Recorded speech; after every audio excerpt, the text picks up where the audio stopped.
วันเวลามันผ่านไปเร็วที่น่าเสียใจน่าเสียดายก็คือมันไม่ได้ผ่านไปเปล่าผ่านแล้วผ่านเลยแล้วเอาความแก่ให้เราเอาความพลัดพรากให้เราพาความตายใกล้เราเข้ามาเราผู้เป็นสัตว์ที่ยังต้องเวียนว่ายตายเกิดไม่รู้จบไม่รู้สิ้นเราก็ยังเผลอเราก็ยังมัวประมาทเหมือนกับว่าเราจะไม่ตายหรือบางคนก็เชื่อว่าตายแต่คิดว่าตายแล้วคงจบหรือยังไงจึงมัวเพลิดเพลินมัวกินมัวเล่นมัวสนุกสนานแข่งแย่งแข่งขันเอารัดเอาเปรียบกดขี่ข่มเหงชิงดีชิงเด่นถ้ามันยังมีความรู้สึกอย่างนี้ก็น่าเสียดายชีวิตที่ได้เกิดมาเป็นมนุษย์ได้มาพบพระพุทธศาสนาประโยชน์ที่ควรจะได้มันกับเสียไปอันนี้คงไม่ใช่คำพูดเล่นๆโยมลองนึกดูเถอะพิจารณาดูดีๆอาตมาเชื่อว่าญาติโยมทุกท่านเนี่ยได้เข้าวัดได้ทำบุญทั้งให้ทานทั้งรักษาศีลปฏิบัติธรรมฟังธรรมเจริญภาวนามาหลายคนก็ชั่วชีวิตแต่ดูเถอะแม้แต่ตั้งใจดีแล้วเป็น20 30 40 ปีมาเราได้อะไรเป็นเครื่องประดับจิตประดับใจบ้างความสงบแห่งจิตเกิดขึ้นหรือยังดับสังขารได้หรือยังไม่ใช่ง่ายทั้งที่เราเพียรทั้งที่เราตั้งใจบ่อยครั้งทั้งที่ตั้งใจทำดีแต่ก็เผลอไปคว้าเอาบาปก็บ่อยครั้งนี่มันเป็นเรื่องของความจริงเลยไม่ว่าเราไม่ว่าเขาไม่ว่าใครเรายังอยู่ภายใต้อำนาจของกิเลสของตัณหางานปฏิบัติธรรมฟังธรรมอย่างนี้มันจึงเป็นงานที่น่าอนุโมทนาอาตมาก็ไม่อยากให้เราผ่านไปเฉยๆจึงอยากให้เราเจริญสมาธิเจริญภาวนาเพราะฟังธรรมก็ต้องทำจริงๆถ้าทำเล่นฟังเล่นมันก็เล่นของจริงกับของเล่นมันคนละอย่างในขณะที่เราหัวเราะสนุกสนานรู้หรือไม่ว่าความตายก็ไม่ได้ปล่อยโอกาสความแก่ก็ไม่ได้ปล่อยให้เราผ่านไปขณะเรากินเราเล่นเราสนุกสนานความแก่ความเจ็บความตายเขาก็ทำหน้าที่ไล่หลังเรามาตลอดเวลาแม้แต่เราทำบุญให้ทานรักษาศีลฟังธรรมเจริญภาวนาความตายความแก่ความเจ็บเขาก็ทำหน้าที่ตามปกติทั้งคนดีคนชั่วคนบุญคนบาปมหาโจรหรือพระอริยเจ้าความแก่ความเจ็บความตายเขาก็ตามหลังมาทำหน้าที่โดยปกติไม่ได้สนใจว่าใครจะเป็นใครแต่ที่องค์สมเด็จพระบรมศาสดาสัมมาสัมพุทธเจ้าสรรเสริญยกย่องให้คุณให้ค่าก็ตรงที่บุคคลนั้นเป็นผู้ไม่ประมาท ไม่ประมาทในความยังหนุ่มยังสาว ไม่ประมาทในความไม่เจ็บไม่ไข้จะหนุ่มจะสาวจะแก่จะเฒ่าจะเจ็บไข้หรือแข็งแรงก็เพียรตั้งหน้าตั้งตาทำบุญทำกุศลสร้างประโยชน์ตนประโยชน์ท่านให้เต็มกำลังบุคคลชนิดนี้แหละที่พระพุทธองค์ยกย่องฉะนั้นในเมื่อเราทั้งหลายปฏิญาณตนเป็นพุทธมามกะเป็นพุทธบริษัทผู้ที่เคารพนับถือองค์สมเด็จพระบรมศาสดาเราก็ต้องทำในสิ่งที่พระองค์ชี้ทางชี้แนะสิ่งที่พระองค์ทรงชื่นชมชื่นชอบการฟังธรรมปฏิบัติธรรมฟังธรรมให้เห็นธรรมเราก็ฟังบ่อยฟังธรรมให้เห็นธรรมไหมให้เข้าใจไหมจริงๆธรรมะนั้นไม่ได้อยู่ที่ไหนธรรมะอยู่ที่เราอยู่ที่กายที่จิตสุขก็อยู่ที่จิตทุกข์ก็อยู่ที่จิตคนดีก็เพราะใจดีคนร้ายก็เพราะใจร้ายจะเป็นคนโลภก็เพราะใจโลภจะเป็นพระก็ใจนี้เป็นไม่ใช่ร่างกายไม่ใช่เครื่องแต่งตัวพระจริงๆในพุทธศาสนาพระโสดาบันยังอยู่ในคราบของชาวบ้านมีครอบมีครัวมีผัวมีเมียนางวิสาขาเป็นพระตั้งแต่อายุ7 ขวบเด็กน้อยเห็นไหมฉะนั้นเครื่องแต่งตัวนี้ก็เป็นเครื่องหมายเป็นสัญลักษณ์แต่ที่สำคัญที่สุดคือใจในเมื่อใจสำคัญเราก็ต้องมาจัดการที่ใจนี้เป็นหลักการฟังธรรมที่จะให้มันละเอียดลงไปส่งเสริมบรรยากาศของบุญของกุศลของธรรมถ้าเราได้เพียรนั่งสมาธิ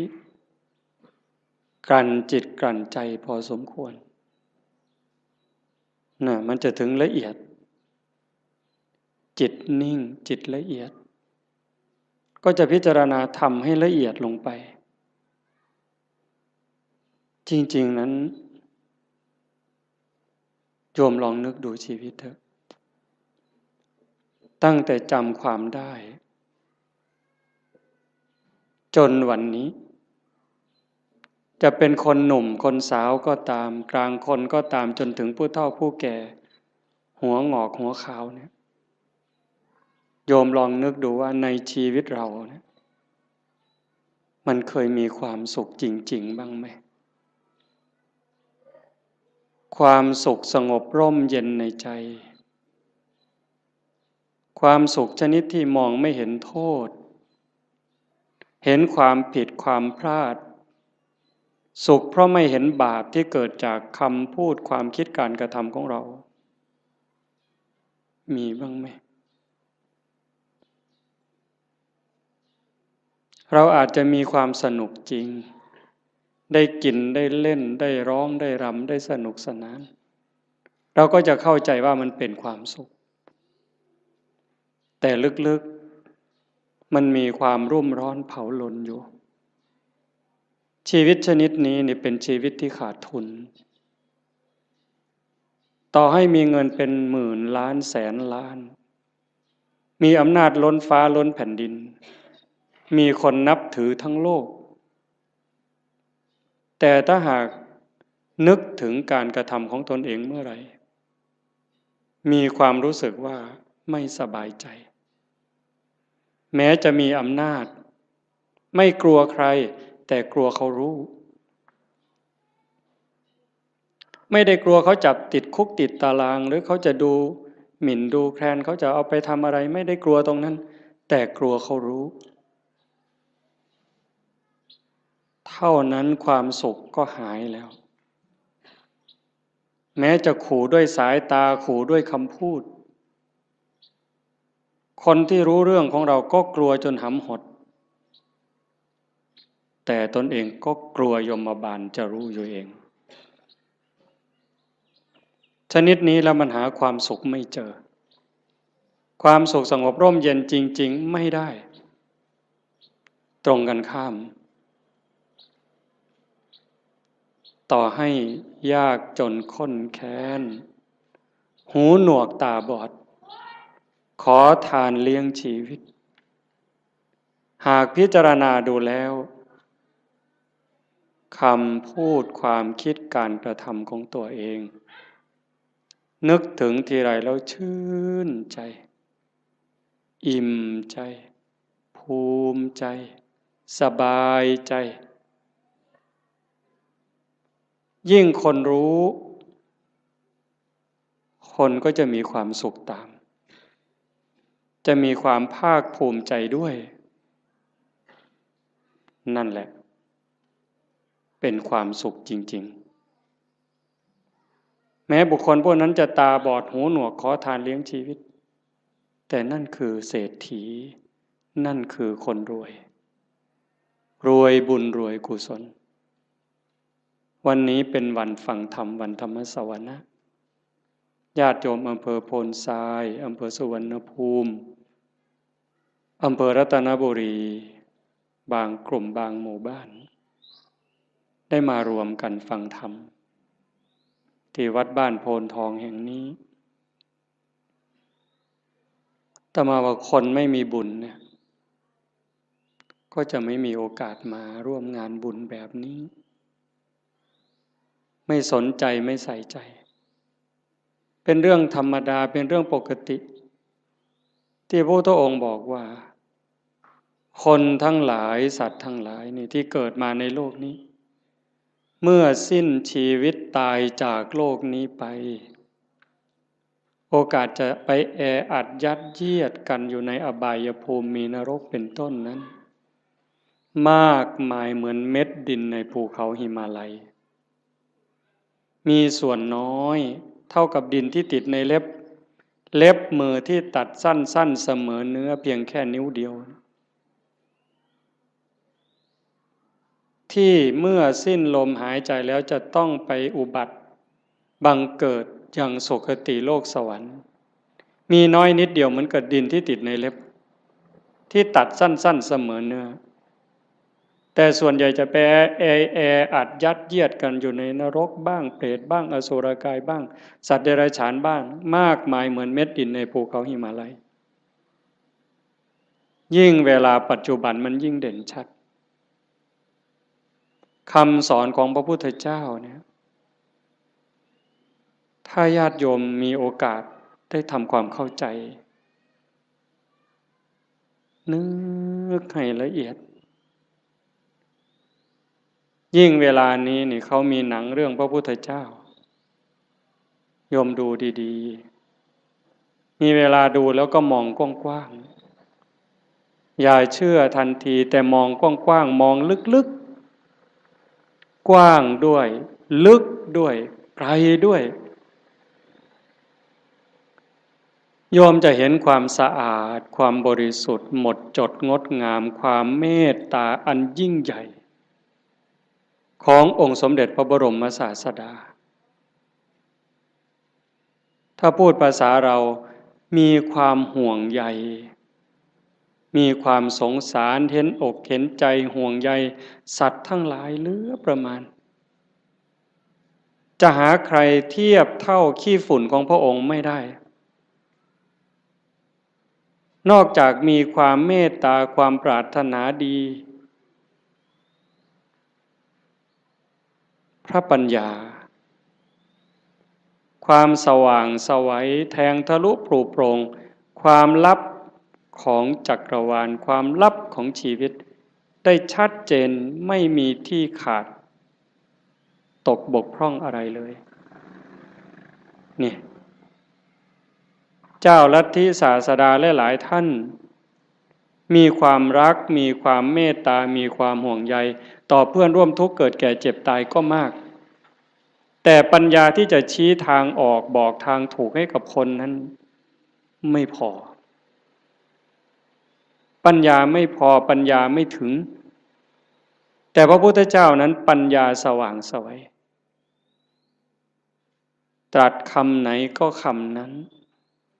2,600 ปีจนถึงวันนี้ก็ยังคงเส้นคงวาทรงมรรคทรงผลเหมือนเดิมฉะนั้นเราท่านทั้งหลายโอกาสที่เราได้เกิดมาเป็นมนุษย์ได้มาพบพระพุทธศาสนาแล้วเราจะปล่อยให้วันเวลามันผ่านไปโดยไร้ประโยชน์ได้อย่างไรเพราะเราไม่แน่ใจไม่มั่นใจเลยว่าถ้าเราสิ้นลมลงไปจากชีวิตนี้แล้วเมื่อกายกับจิตแยกทางกันเดินเราจะไปไหนโยมมั่นใจหรือยังวางใจได้หรือยังว่าเราจะไปไหนถ้าโยมถามอาตมาล่ะพระอาจารย์มั่นใจรู้ทางไปหรือยังอาตมารู้ว่าอาตมาไม่ปลอดภัยโอกาสที่จะร่วงลงสู่อบายนั้นมีสูงมากอันนี้พูดเรื่องจริงเลยเนี่ยโอกาสที่อาตมาจะต้องตกนรกนั่นก็สูง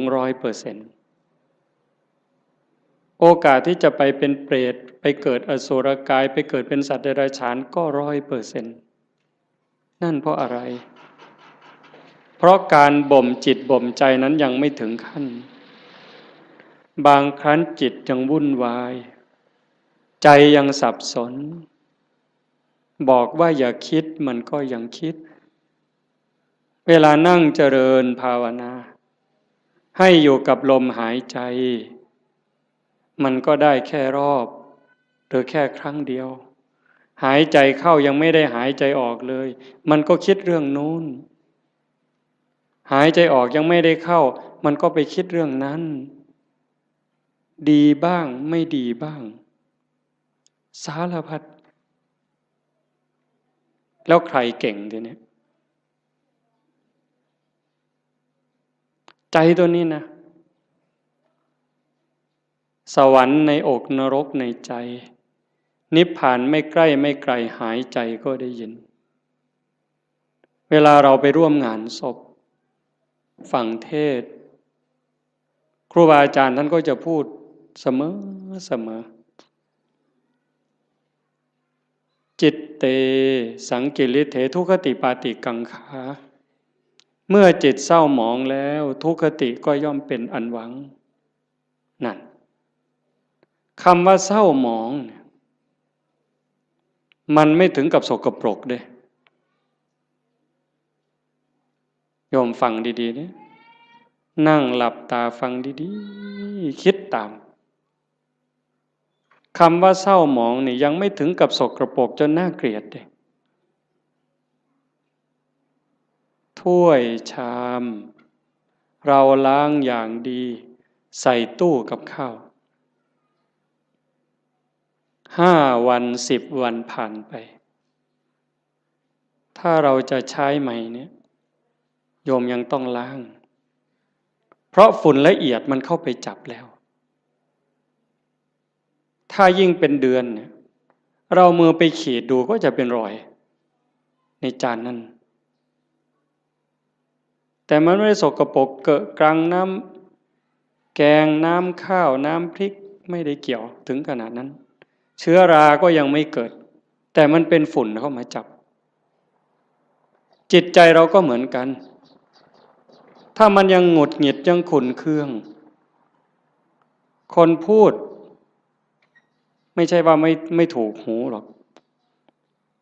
มันเพียงแค่เกิดปฏิฆะขุ่นเคือง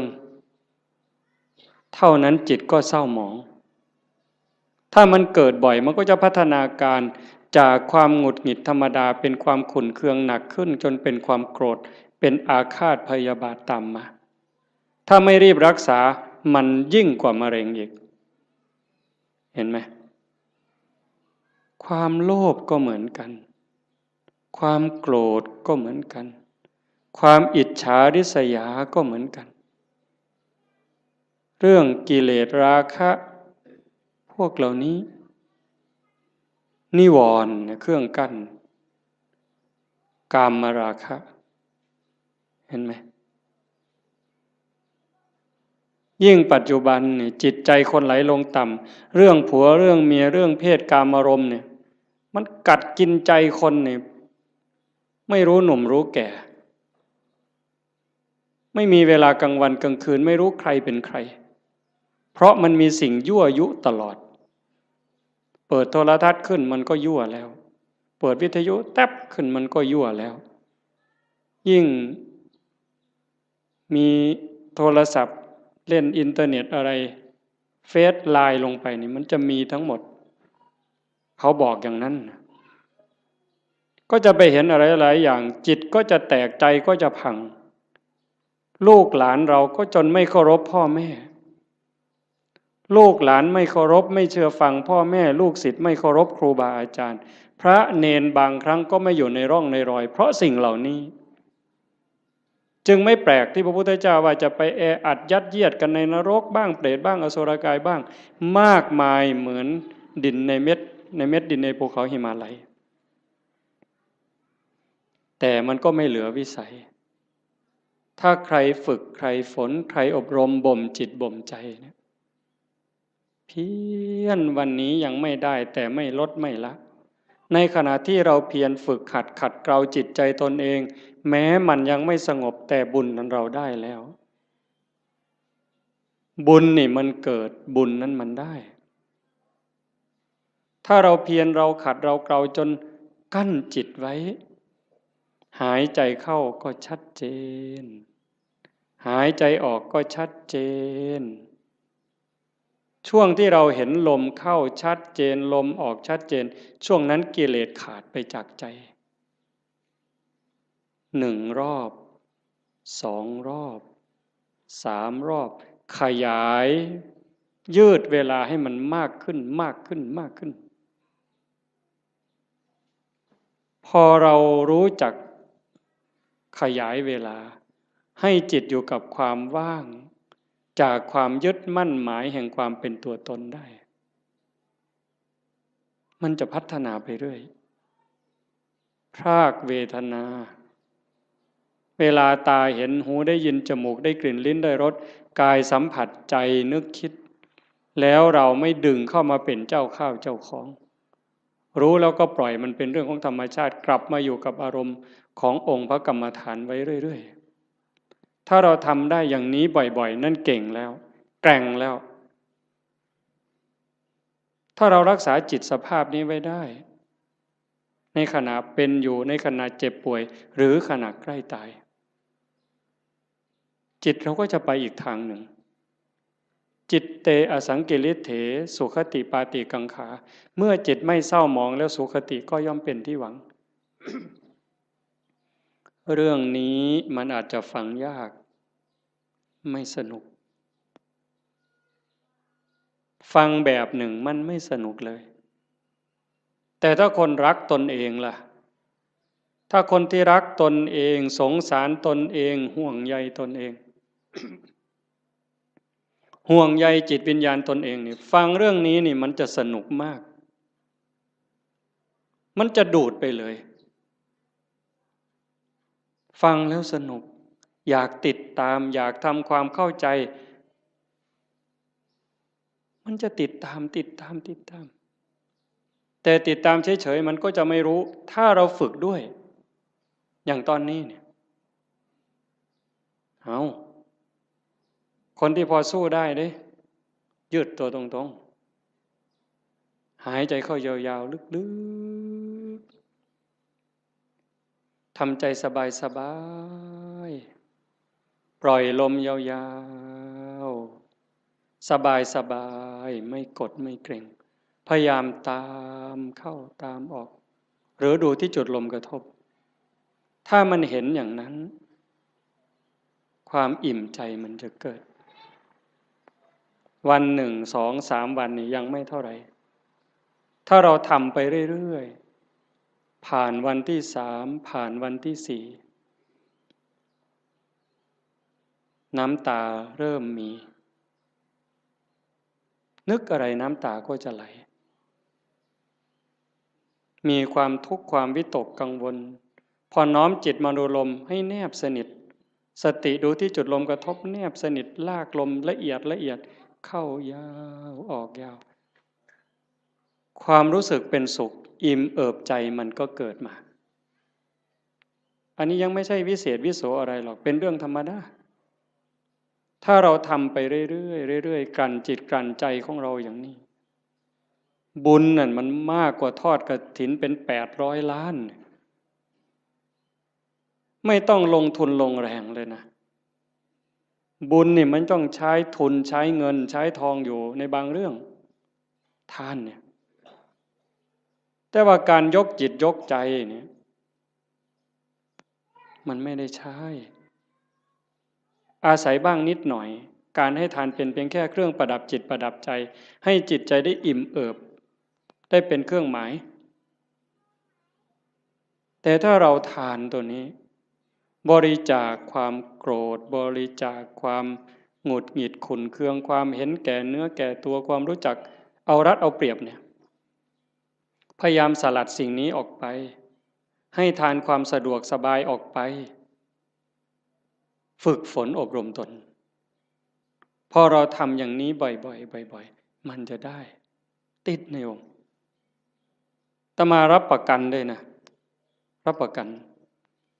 แม้เราจะทุกข์จะยากจะเหน็ดจะเหนื่อยปวดหลังปวดเอวปวดแข้งปวดขาก็เถอะเมื่อเราเพียรทำเข้าทำเข้าทำเข้ามันจะรู้สึกชอบรู้สึกยินดีรู้สึกพอใจแม้บางครั้งที่เราเผลอพอมันทำจนชินบ้างแล้วเวลาเราเผลอมันลักมาอยู่กับลมหายใจความรู้สึกตัวสติสัมปชัญญะลักมาอยู่กับลมหายใจเหมือนกับตอนแรกๆเราฝึกกำลังเดินจงกรมกำลังนั่งสมาธิมันลักไปอยู่กับลูกกับหลานลักไปอยู่กับไร่กับนากับทรัพย์สินสมบัติแบบเดียวกันจิตมันกำลังจะไหลมาทางดีนี่นะเป็นสิ่งที่เราจะได้พึ่งพาอาศัยญาติโยมฟังอีกครั้งสิ่งที่เรากำลังมาทำไม่ว่าจะเป็นการให้ทานก็ตามการรักษาศีลนี่ก็ตามการฟังธรรมเจริญภาวนานี่ก็ตามสิ่งนี้จะเป็นสิ่งที่เราได้พึ่งพาอาศัยชาตินี้ก็ตามชาติหน้าก็ตามชาติต่อไปก็ตามแม้เวลาเจ็บเวลาป่วยเวลาใกล้ตายจะได้อาศัยสิ่งนี้ยิ่งกว่าแก้วแหวนเงินทองแก้วแหวนเงินทองลูกหลานสามีภรรยาจะมีมากมายมียศมีตำแหน่งยิ่งใหญ่ขนาดไหนถึงเวลาเราเจ็บไข้โยมไปดูเถอะอยู่ในหมู่บ้านก็ตามโรงพยาบาลก็ตามถึงคราวเจ็บป่วยหนักเข้าจริงๆเนี่ยคนจะรักเราจะเป็นสามีภรรยาเป็นลูกเป็นหลานเป็นพ่อแม่พี่น้องเพื่อนสนิทมิตรสหายเขาก็ช่วยไม่ได้แบ่งเจ็บไม่ได้แบ่งป่วยไม่ได้ผ่าตัดแทนไม่ได้กินยาแทนไม่ได้แล้วความหวาดกลัวที่มันเกิดล่ะถ้าบอกว่าต้องผ่าตัดหวาดกลัวไหมกลัวมีดหมอไหมกลัวจะสลบไม่ฟื้นไหมใครแบ่งล่ะพ่อแม่พี่น้องสามีภรรยาเพื่อนพ้องก็เพียงแค่ให้กำลังใจใจดีๆไม่เป็นไรหรอกเขาก็พูดได้เพียงแค่นั้นแต่ถ้าถามว่าถ้าเป็นเขาล่ะก็ไม่ได้ต่างจากเราหากเราฝึกจิตฝึกใจให้มันมีความมั่นคงเนี่ยทำจิตให้มันเกิดความมั่นคงมันไม่หวั่นไม่ไหวตรงนี้นี่ได้เปรียบตายก็ไม่ว่าเป็นอย่างนั้นจริงๆไงโยมเวลาที่เราฝึกสติฝึกสมาธิได้เกิดความมั่นคง มันจะไม่กลัวยิ่งเราทำบุญไปบ่อยๆบ่มบุญบารมีไปเรื่อยๆอันนี้เป็นทุนอยู่แล้วแต่ตัวที่เราฝึกจิตฝึกใจให้เกิดความมั่นคงไม่หวั่นไม่ไหวอันนี้จะหนุนสูงที่สุดยิ่งปัญญารอบรู้เห็นว่าชีวิตเกิดมาแล้วมันเอาแก่มาด้วยมันเอาแก่มาด้วยเอาเจ็บมาด้วยเอาพลัดพรากจากสิ่งรักสิ่งที่หวงแหน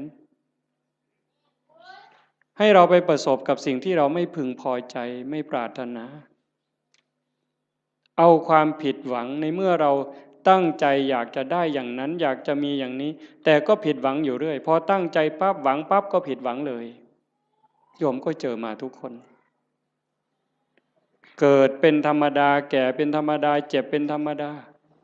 สุดท้ายก็จะตายเป็นธรรมดาทำไมล่ะถึงต้องตายเพราะตายมันมาพร้อมกับเกิดในเมื่อมันเป็นอย่างนี้เราก็ต้องยอมรับฝึกจิตฝึกใจให้เห็นความจริงอย่างนี้อยู่บ่อยๆเตรียมตัวตายไว้เสมอทุกวันทุกวันมีคนไปกราบถามหลวงปู่พุทธทาสว่าทำอย่างไรชีวิตถึงจะได้ประโยชน์ที่สุดถ้าพูดถึงบุญจะได้บุญมากที่สุดหลวงปู่พุทธทาสบอกว่าให้ทำความรู้สึกเหมือนกับว่าวันนี้เป็นวันสุดท้ายวันนี้เป็นวันสุดท้ายของเราที่อยู่ในโลกพอค่ำลงวันนี้เราจะตายอะไรที่เป็นบุญเป็นกุศลที่ยังไม่ได้ทำให้รีบทำบาปอกุศล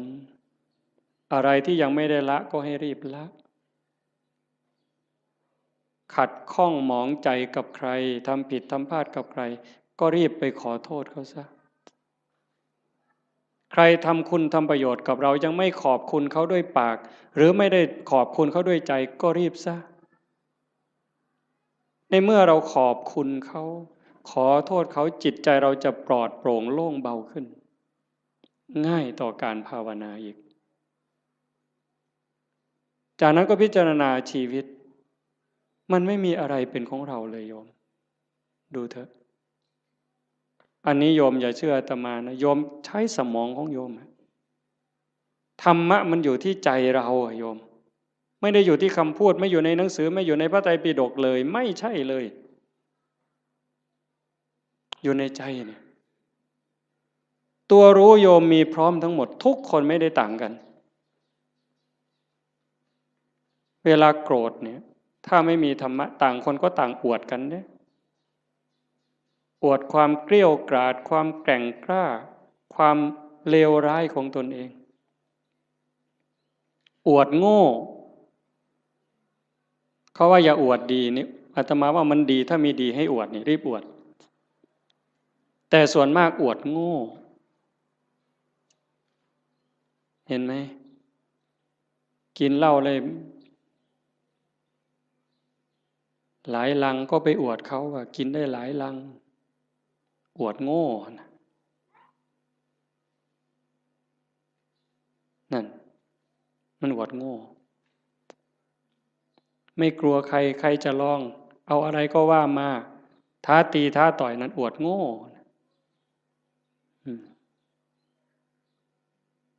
แล้วทำไมว่านั่งสมาธิได้3 วันไม่ขยับเลยมาแข่งกันไหมเนี่ยทำไมไม่มีใครคุยตัวนี้แต่เรื่องกินเหล้าเรื่องเล่นการพนันเรื่องเจ้าชู้ซ้ำซ้อนเรื่องลักเรื่องขโมยเอามาอวดคุยกันโอ้สิ่งที่เอามาอวดมาอ้างกันนั้นถามว่าเป็นบุญไหมไม่มีเลยเป็นประโยชน์ไหมไม่มีเลยแต่เรื่องนั้นทำจริงเด้ทุ่มเทตลอดชีวิตเด้นั่งเล่นไพ่ทั้งคืนนี่ไม่เยี่ยวเลยผุ่นเป็นเก่งแห้งเลยบ่ปวดเงี้ยวเลยแต่นั่งสมาธิหาหน้าที่เนี่ยข่อยทิกแล้วทิกอีกแล้วข่อยจะไปแล้วเนี่ยมึงที่หละมันโงน ปานนั้นเพิ่นว่าเพิ่นเก่งเนี่ยกันบ่ถูกใจมาอย่าจับกูขามันเพิ่นเด้เบิ่นอยู่ดาวดาวดาวบัดเขาโยใส่ถอยหลังจากรถบัดนี้มันบ่จริงหรอก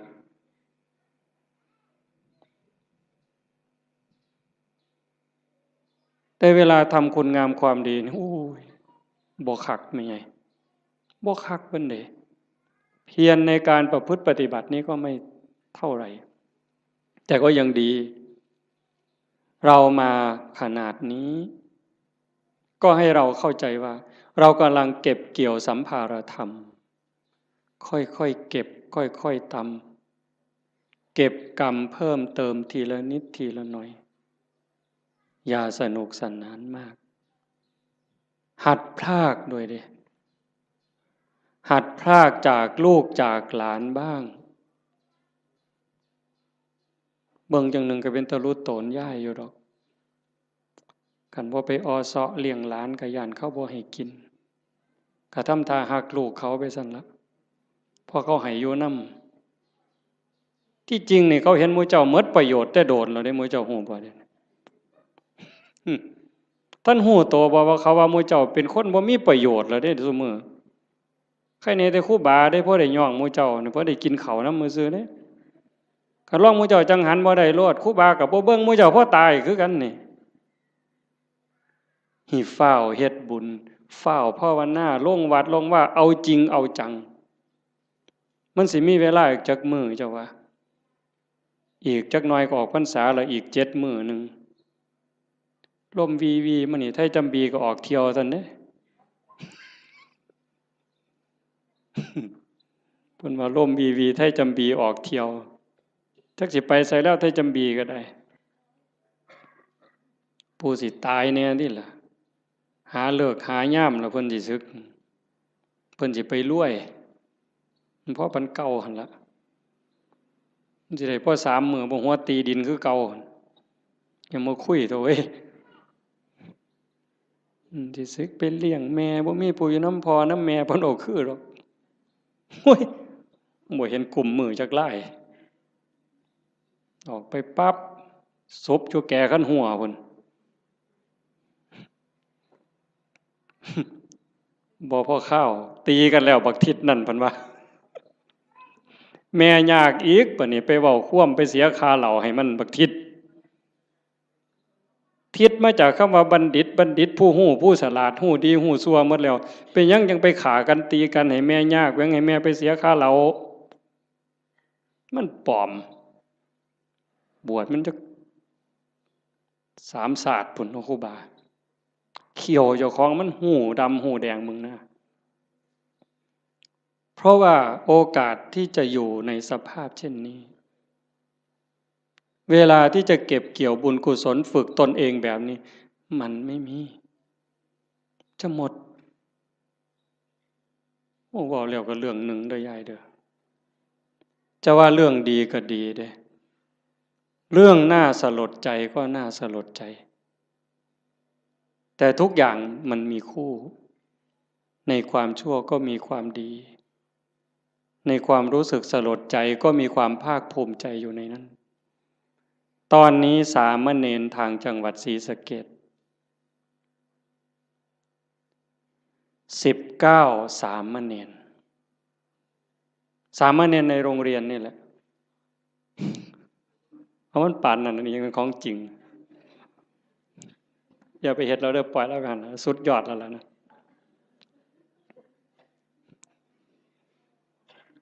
สามเณร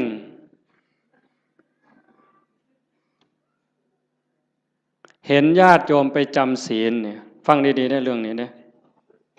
สามเณรเห็นญาติโยมพ่อใหญ่แม่ใหญ่ไปจำศีลวันพระไปอยู่วัดโยมตั้งใจไปปฏิบัตินิมนต์พระพาเดินจงกรมพระกับผ้ายางจงกรมบ่ได้บูจักดอกเฮ็ดเอาโลดพาทำวัดในขน่อยว่าไปโลดมื้อเจ้านั่นว่าไปโลดบ่แม่นแถว101ได้เว้าเพิ่นศรีสะเกษดอกมาหัวเฮ็ดหยังเดี๋ยวนี้ครูบาว่าเฮ็ดเอาโลดทำยังไง หลายปีผ่านมา3 ปี5 ปีสามเณรน้อยๆนี่มีใจสามเณรน้อยนี่มีใจขออนุญาตไปปฏิบัติธรรมแบบหนักๆเลยตื่นตี 2นอน4 ทุ่มไม่พูดไม่จา19สามเณรเนี่ยไปเพื่อฝึกเดินจงกรมฝึกนั่งสมาธิเพื่อจะมาพาคุณยายทั้งหลายที่ไปจำศีลในแต่ละวัดเนี่ยสามเณรตั้งแก๊งสามเณรเพื่อจะไปสอนญาติโยมปฏิบัติธรรมเนี่ยตรงที่สลดใจก็คือพระสงฆ์องค์ข้าเจ้าไม่ทำหน้าที่ตรงนี้ตรงที่น่าภูมิใจก็คือลูกเนนนี่ตัวเล็กๆ14 ปี15 ปีรักบ้านรักเมืองรักพระพุทธศาสนานึกถึงบุญคุณข้าวน้ำของญาติโยมที่ใส่บาตรให้ปัจจัยไปเรียนหนังสือ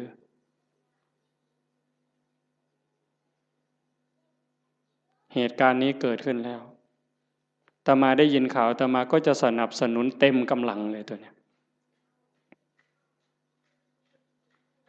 ฉะนั้นญาติโยมโอกาสที่เราจะมีโอกาสมาร่วมกันฟังธรรมประพฤติปฏิบัติมีครูบาอาจารย์ที่ชักชวนวิงวอนขอร้องให้เราทำอย่างนี้ไม่ใช่เรื่องง่ายเป็นเรื่องที่หายากที่สุดในเมื่อเราได้แล้วมีแล้วพบแล้วเจอแล้วอย่าปล่อยให้มันผ่านไปเปล่าให้เราได้ตั้งใจฝึกฝนอบรมบ่มจิตบ่มใจตนเองอย่าไปเสียดายอย่าไปอาลัยกับความสุขความสบายแบบโลกมากนักอย่าไปอยากร่ำอยากรวยถ้าจะรวยมันก็รวยแล้วเฮ็ดมาตั้งแต่หัวทอบักแข่งหมดตั้งแต่เป็นบ่าวเป็นสาวก็เฮ็ดมาเต็มกำลังแต่งการแต่งงานมีขอบมีขั้วก็หัวหมุนก้นซุบปากกัดตีนยันบาแบกหลังหนุนคำบ่ได้ยืนขึ้นบ่ได้อยู่ปานนั่นมันก็บ่พ่ออยู่พ่อกินบัดหัวงอกก่อนซ่อนเราสิหวังรวยนี่โอ้ยหมู่ข่อยว่าเจ้ากินยาพิษเม็ดแล้วข่อยว่าเนี่ยข่อยว่าเจ้าบ่พบปัวแล้วขันรวยเจ้ารวยแต่เหิงแล้วสิมารวยเอามือนี่มันบ่แม่นแล้วล่ะพี่ภาษาถามล่ะยามใดเท่านั้นสิมาแม่นบ่ยายได้ยินบ่ย่างผ่านเม่นมายายมาเอิ้นใส่บ่ยายเย็นมาหลายมื้อแล้วตัวบ่ว่าตัวฝ่าวเขามันมีอีหยังเป็นของเฮาเนี่ยก็คิดเบิ่งดีๆอีหยังที่เฮาควรอยากได้หลายๆบอกแนวนี้บ่แม่นให้ขี้คร้านเด้อโอ้ยฟังเทศน์แล้วเป็นอีกูนอนซะดอกเพิ่นสิว่าก็บ่แม่นอีกแนวนั้นเฮ็ดตามสมควรตามกำลังให้มันได้พระพุทธเจ้าเพิ่นบ่สอนให้ขี้คร้านขยันแฮงแต่ดีแต่ว่าให้ฮู้ว่าสิ่งเหล่านี้เนี่ยเป็นสมบัติของโลกบ่โดนเฮาก็จากมันคันเฮาบ่จากมันมันก็สิจากเฮาเทิงตอนเป็นแล้วก็ตอนตายลางเทื่อเฮาเป็นอยู่นี่โจรมาลักไปซ้ำลางเทื่อมันลักเอาโดยมันบ่บอกเฮาลางเทื่อมันมาญาติเอาซื่อๆดีบ่ดีเฮาเจ็บย้อนทรัพย์เจ้าของเขายืมแล้วบ่คืนอันนี้ก็มีอยู่เห็นบ่อันนั้นของภายนอกแม้แต่ของภายในที่เฮามีโยมว่ามีหยังแล้วโยมสำบายแน่เอาถามโยมเด้นี่แม่ใหญ่หมู่เจ้าเฒ่าแล้ว70ก็มีแล้วหมู่เจ้าสำบายย้อนมีอีหยังแหน่ลองเว้าให้ฟังเบิ่งมีลูกยากนำลูกบ่คิดเบิ่งดีๆเบิ่ง มีลูกนี่ย้อนสำบายน้ำลูกกับยากน้ำลูกอีหยังหลายกว่ากันตอบแบบถูกต้องเด้เจ้าอย่าหาวเด้อย่ามาบอกเอาใจอาตมาเด้เอาใจเจ้าของมีหลานระวังภูมิใจดีใจกับหลานกับยากน้ำหลานนี่อันใดหลายกว่ากันมีมีหน้าดีใจน้ำหน้าภูมิใจสำบายย้อนมีหน้ากับยากน้ำมีหน้าอีหยังหลายกว่ากันเอาบอกเนี่ยเขาอยากได้นี่มีรถแล้วนี่ยากน้ำรถกับสำบายน้ำรถนี่อันใดหลายกว่ากันจักหน่อยมันก็ว่าน้ำมันหมดน้ำมันเสือเพิ่งหมดน้ำมันเครื่องหมดยางเหียนเบรกบ่ดีไฟบ่ออกแต่บ่ดังตำรวจจับเอาที่ไรเจ้าบ่ต้องบอกไปส้นไปขวมนี่อันนั้นของทั้งนอกสร้างมันตัวนั้นรถเพ่บ่ซ่อมจูดไฟถิ่มก็บ่เดือดร้อนดอกเว้าพื้นเจ้านี่บัดเจ้ามีตานี่เจ้ายากน้ำตาบ่เอา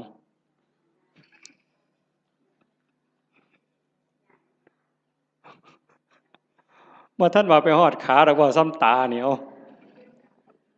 ยากน้ำมันบ่นี่มีผมนี่จะว่ายากน้ำผมนี่ซ้ำใดจะว่าตั้งแต่เจ้าเกิดมาตั้งแต่โกนผมไฟตั้งแต่ตัดมาแต่ฮอดพุ่นตั้งแต่พุ่นจนฮอดพี่หมดจักแสนเหรอค่าตัดผมเนี่ยค่าตัดค่าย้อมมันนี่หมดไปจักแสนผู้บางคนผมยื้อผมซื้อกับเฮ็ดให้มันหยองเอาลองเบิ่งเจ้าเอาผู้หยองกับเฮ็ดให้มันซื้อเอาลองเบิ่งบ้าบ่พอปัวเนี่ยเอามันยาวก็ไปตัดให้มันสั่นผู้สั่นไปต่อเอาลองเบิ่งเจ้าผู้ผมดำก็ไปย้อมผมแดงเอาลองลองเบิ่งยากสำเร็จนี่ย้ำผมเหนียวหวยบ่ต้องบอกถึงมันเป็นรังแค่บ่ต้องบอกถึงกับสากับล่างได้นี่ซ้ำยากน้ำสียากน้ำหวีมันนี่ก็พอแห้งแล้วมือหนึ่งหวีแสกกลางมือหนึ่งเป๋ไปทั้งซ้ายมือหนึ่งเป๋ไปทั้งขวามือหนึ่งหวีเสยไปทั้งหลังขย่อมพ่อใหญ่กำนันเนี่ยหมอหนึ่งหวีทั้งงอนมาปกไว้หน้าผากเนี่ยลองเบิ่งทีละคนมันยิ่งยากสำเร็จยากสำน้ำผมซื่อๆเนี่ยบอกผื่นป่าคนเนี่ยแต่มามันพอสมควรด้วยเนี่ยบุ้งว่าของยากจักเม็ดเนี่ยตั้งแต่ก่อนหวีเรียบร้อยสมมุติมันเฮ็ดเป็นตั้งเฮ็ดหัวจรวดขึ้นมาอีกก็เทื่อมันสิเฮ็ดได้ไม่ไงอันนี้พื้นผมเนี่ยตาก็ยากน้ำตาขันมันเป็นโรคต่อกระจกต่อเนื้อต่อลมต่อหินเอาทีละหูล่ะยากน้ำหูบ่มันก็ดีอยู่มันได้ยินแต่ว่าได้ยินเขาด่ากับขอบมันมีหูเนี่ยละเว้ยขันกูหูหนวกกูก็สิบ่เดือดร้อนซะดอก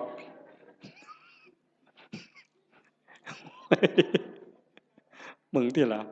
ว่ามันดีบนไหนล่ะพระเจ้าว่าบ่เนี่ยพระพุทธเจ้าเพิ่นสอนกรรมฐานนี่หลวงพ่อเจ้าคณะอำเภอ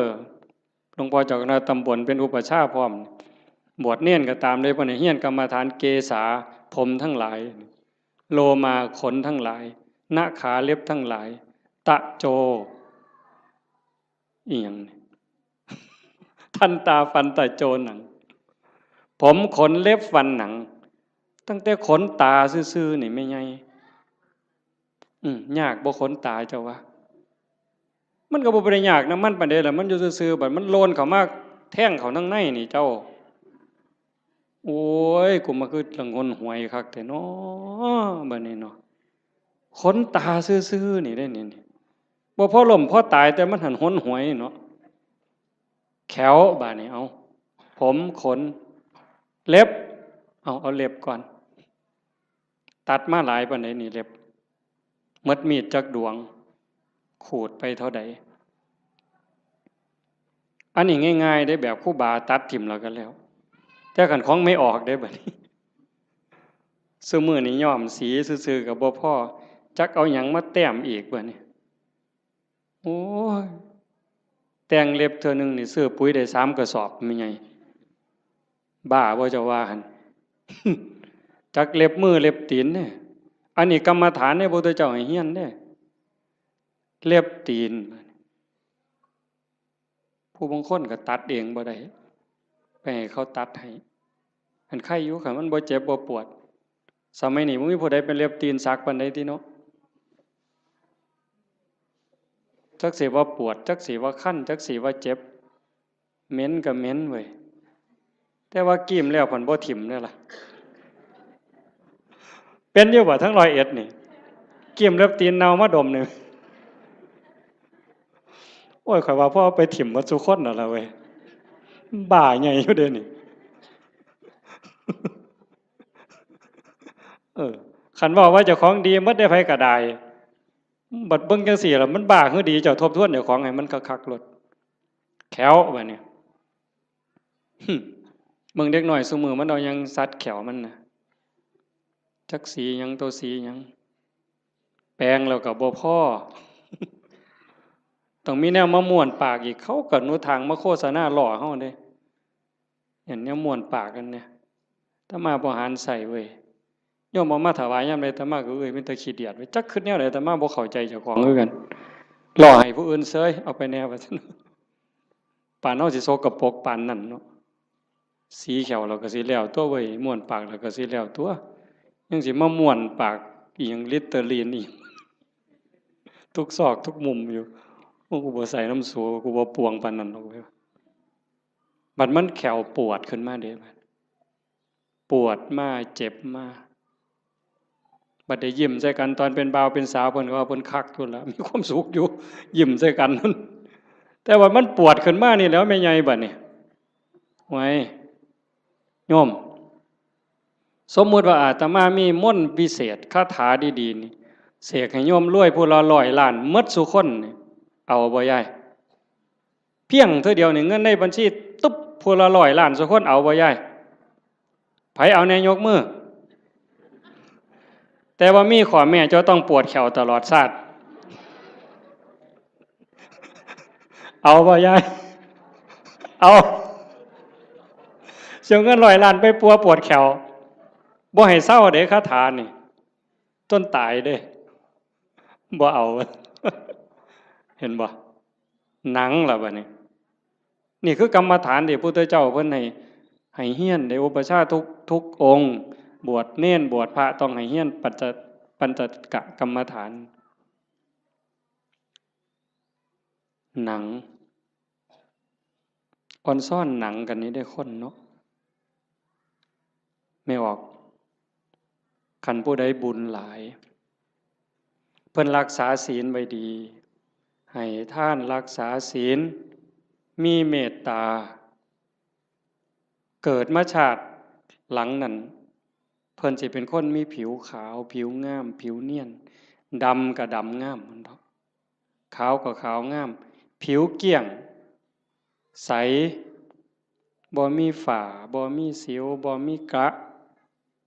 หนังเต่งตึงเป่งปังว่าซั่นเนาะอันนั้นย้อนบุญเด้อันผู้บางคนบัดนี้ขาวก็ขาวอยู่ดำก็ดำอยู่แต่ว่าเป็นด่างๆจังซี่ก็มีย้อนบาปเด้นั่นย้อนบาปบ่มีศีลแน่ขี้โกรธขี้เคียดแน่อาฆาตจองเวรแน่สารพัดนั่นล่ะบาปบ่น้ำบาปมันนี่ก็มาหลงกันอยู่บนนี้จริงๆนั่นมันก็มีแค่หนังบางๆเพิ่นว่าหนังของเราผู้หนึ่งหนังกำพร้าที่บอกว่าสวยผิวเนียนขาวอมชมพูเนี่ยกับผิวดำผิวด่างขี้กากขี้เกลื่อนทั้งหมดเนี่ยแต่ละคนนี่ลอกออกมาปั้นเขากลมๆนี่ทอกับบักท่านหน่วยเดียวซ้ำนี่นึงนี่ห่อไว้ซ้ำนี่ล่ะมองเฮาหลงกันว่างามบ่งามก็ซ้ำนี่ล่ะแต่คันขูดหนังกำพร้านั่นออกมาปึ๊บมันสิคือกันหมดพอแต่ไต่หนังกำพร้าลงไปปั๊บก็สิมีน้ำเลือดน้ำเหลืองน้ำหนองแดงใจว้ายอยู่จังซั่น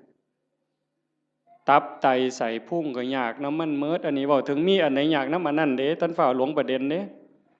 มีผมก็ยากน้ำผมมีขนก็ยากน้ำขนมีตาก็ยากน้ำตามีหูก็ยากน้ำหูแขวก็ยากน้ำแขวแปลงฟันตั้งแต่เกิดมาจนหอดมื้อนี้เป็นตาอิ่มเป็นตาเบื่อบ่เจ้าว่าอาบน้ำล้างหนังนี่ก็ตั้งแต่ไตมาล่ะก็ยังบ่ทันแล้วอยู่เด้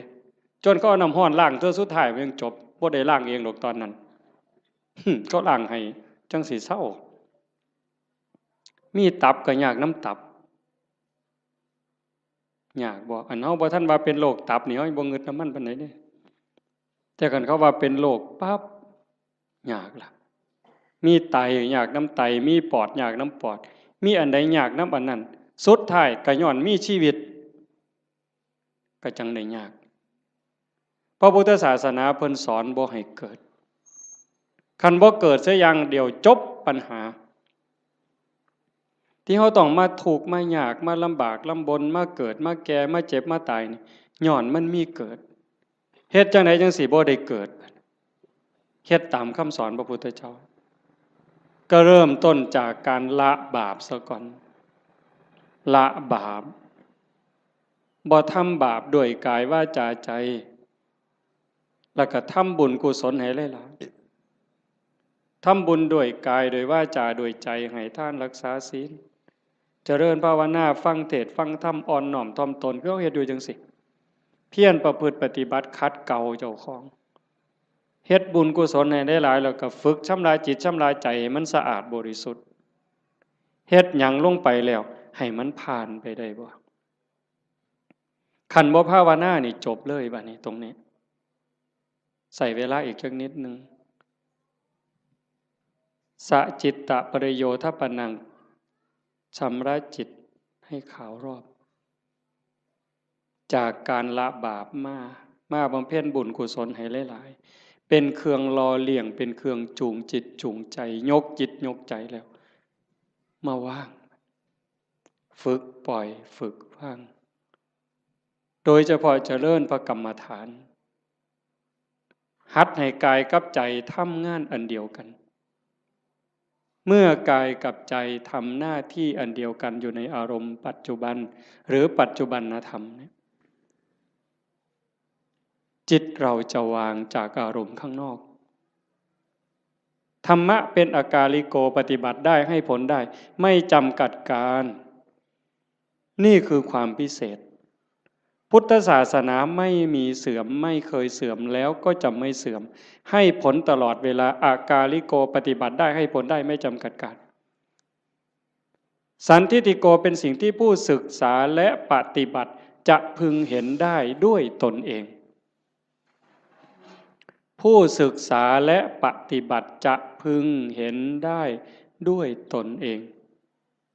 สันทิฏฐิโกเป็นสิ่งที่ผู้ศึกษาปฏิบัติพึงเห็นได้ด้วยตนเองอากาลิโกปฏิบัติได้ให้ผลได้ไม่จำกัดการเอหิปัสสิโกเป็นสิ่งที่เรียกให้มาดูท้าพิสูจน์เรียกมาดูโยมก็ลองทำตอนนี้เมื่อเราหายใจเข้ายาวสบายสบายลองดูนี่หรือจะยุบหนอพองหนอพุทโธสัมมาอรหังอะไรก็ตามคือกันเหมิดอย่าไปเถียงกันเด้อีหยังผิดอีหยังถูกอันนั้นท่านเว้าฮอดผิดฮอดถูกดอกเบื้องต้นเนี่ยมันจะคือกันหมดคือกันแต่มันสิส่งไปฮอดไสมันมีสันมีเหย้ากลัวกันอยู่ไปได้กลัวกันอยู่แต่ว่าเบื้องต้นเนี่ยมันจะคือกันหมดเพียงแค่เป็นอุบายเฮ็ดให้จิตสงบให้ใจสงบมันสิคือกันพุทโธก็ตามยุบหนอพองหนอก็ตามสัมมาอรหังก็ตามหรือบ่ว่าหยังก็ตามเบิ่งแต่ลมหายใจซื่อๆอาตมาบ่ว่าหยังดอกมันขี้คร้านคันใช้ก็ใช้เสริมจักนิดนึง5 นาที10 นาทีพอได้เรื่องแล้วก็ปล่อยส่วนมากก็เบิ่งลมหายใจเข้าลมหายใจออกลองเบิ่งตอนนี้หายใจเข้ายาวสบายสบายไม่กดไม่เกร็ง ออกยาวสบายสบายไม่กดไม่เกร็งหายใจเข้าก็รู้หายใจออกก็รู้ลมสั้นก็รู้ลมยาวก็รู้ลมหยาบก็รู้ลมละเอียดก็รู้เฮ็ดอยู่ซ้ำนี้ละเมื่อเฮาเฮ็ดไปเรื่อยๆเรื่อยๆพ่อใจเฮ็ดยินดีเฮ็ดสงบหรือบ่สงบบ่เกี่ยวหวังอย่างเดียวว่าเราทำเพื่อบูชาพระพุทธเจ้าถวายเป็นพุทธบูชาคิดเอาซ้ำนั้นบ่ต้องหวังดอกว่าสิไปเห็นเลขเห็นหวยเทวบุตรเทวดานรกสวรรค์สิให้ดีกว่าไผก็บ่ว่าบ่อยากให้ไผย่องซ้ำบ่งึดแต่เฮาจะเฮ็ดเพื่อถวายเป็นพุทธบูชาแต่อย่าลืมว่าทุกครั้งที่เรามีสติในปัจจุบันธรรมหายใจเข้ารู้หายใจออกรู้นั่นเป็นการพรากจิตจากอดีตพรากจิตจากอนาคตถ้าอยู่กับปัจจุบันได้นั่นคือชำระจิตอยู่ตลอดถ้าเราย้อนไปสู่อดีตปั๊บความทุกข์จะเกิดทันทีอย่าเชื่อเด้ผู้ศึกษาและปฏิบัติจะพึงเห็นได้ด้วยตนเองเด้เมื่อจิตย้อนไปสู่อดีตจะเป็นต้นเหตุทันทีจิตที่ส่งออกนอกเนี่ยเป็นสมุทัยผลที่เกิดจากจะส่งจิตออกนอกเนี่ยจะเป็นทุกข์ย้อนไปอดีตปั๊บคือเห็นตอนเป็นบ่าวเป็นสาวมือเจ้าไปเลี้ยงงัวไปจีบกันเป็นยังไงคือหอดความเก่าความหลังจิตหล่องลอยไปแล้วลังเธอก็ดีใจก็ย้อนความหลงนั่นแหละ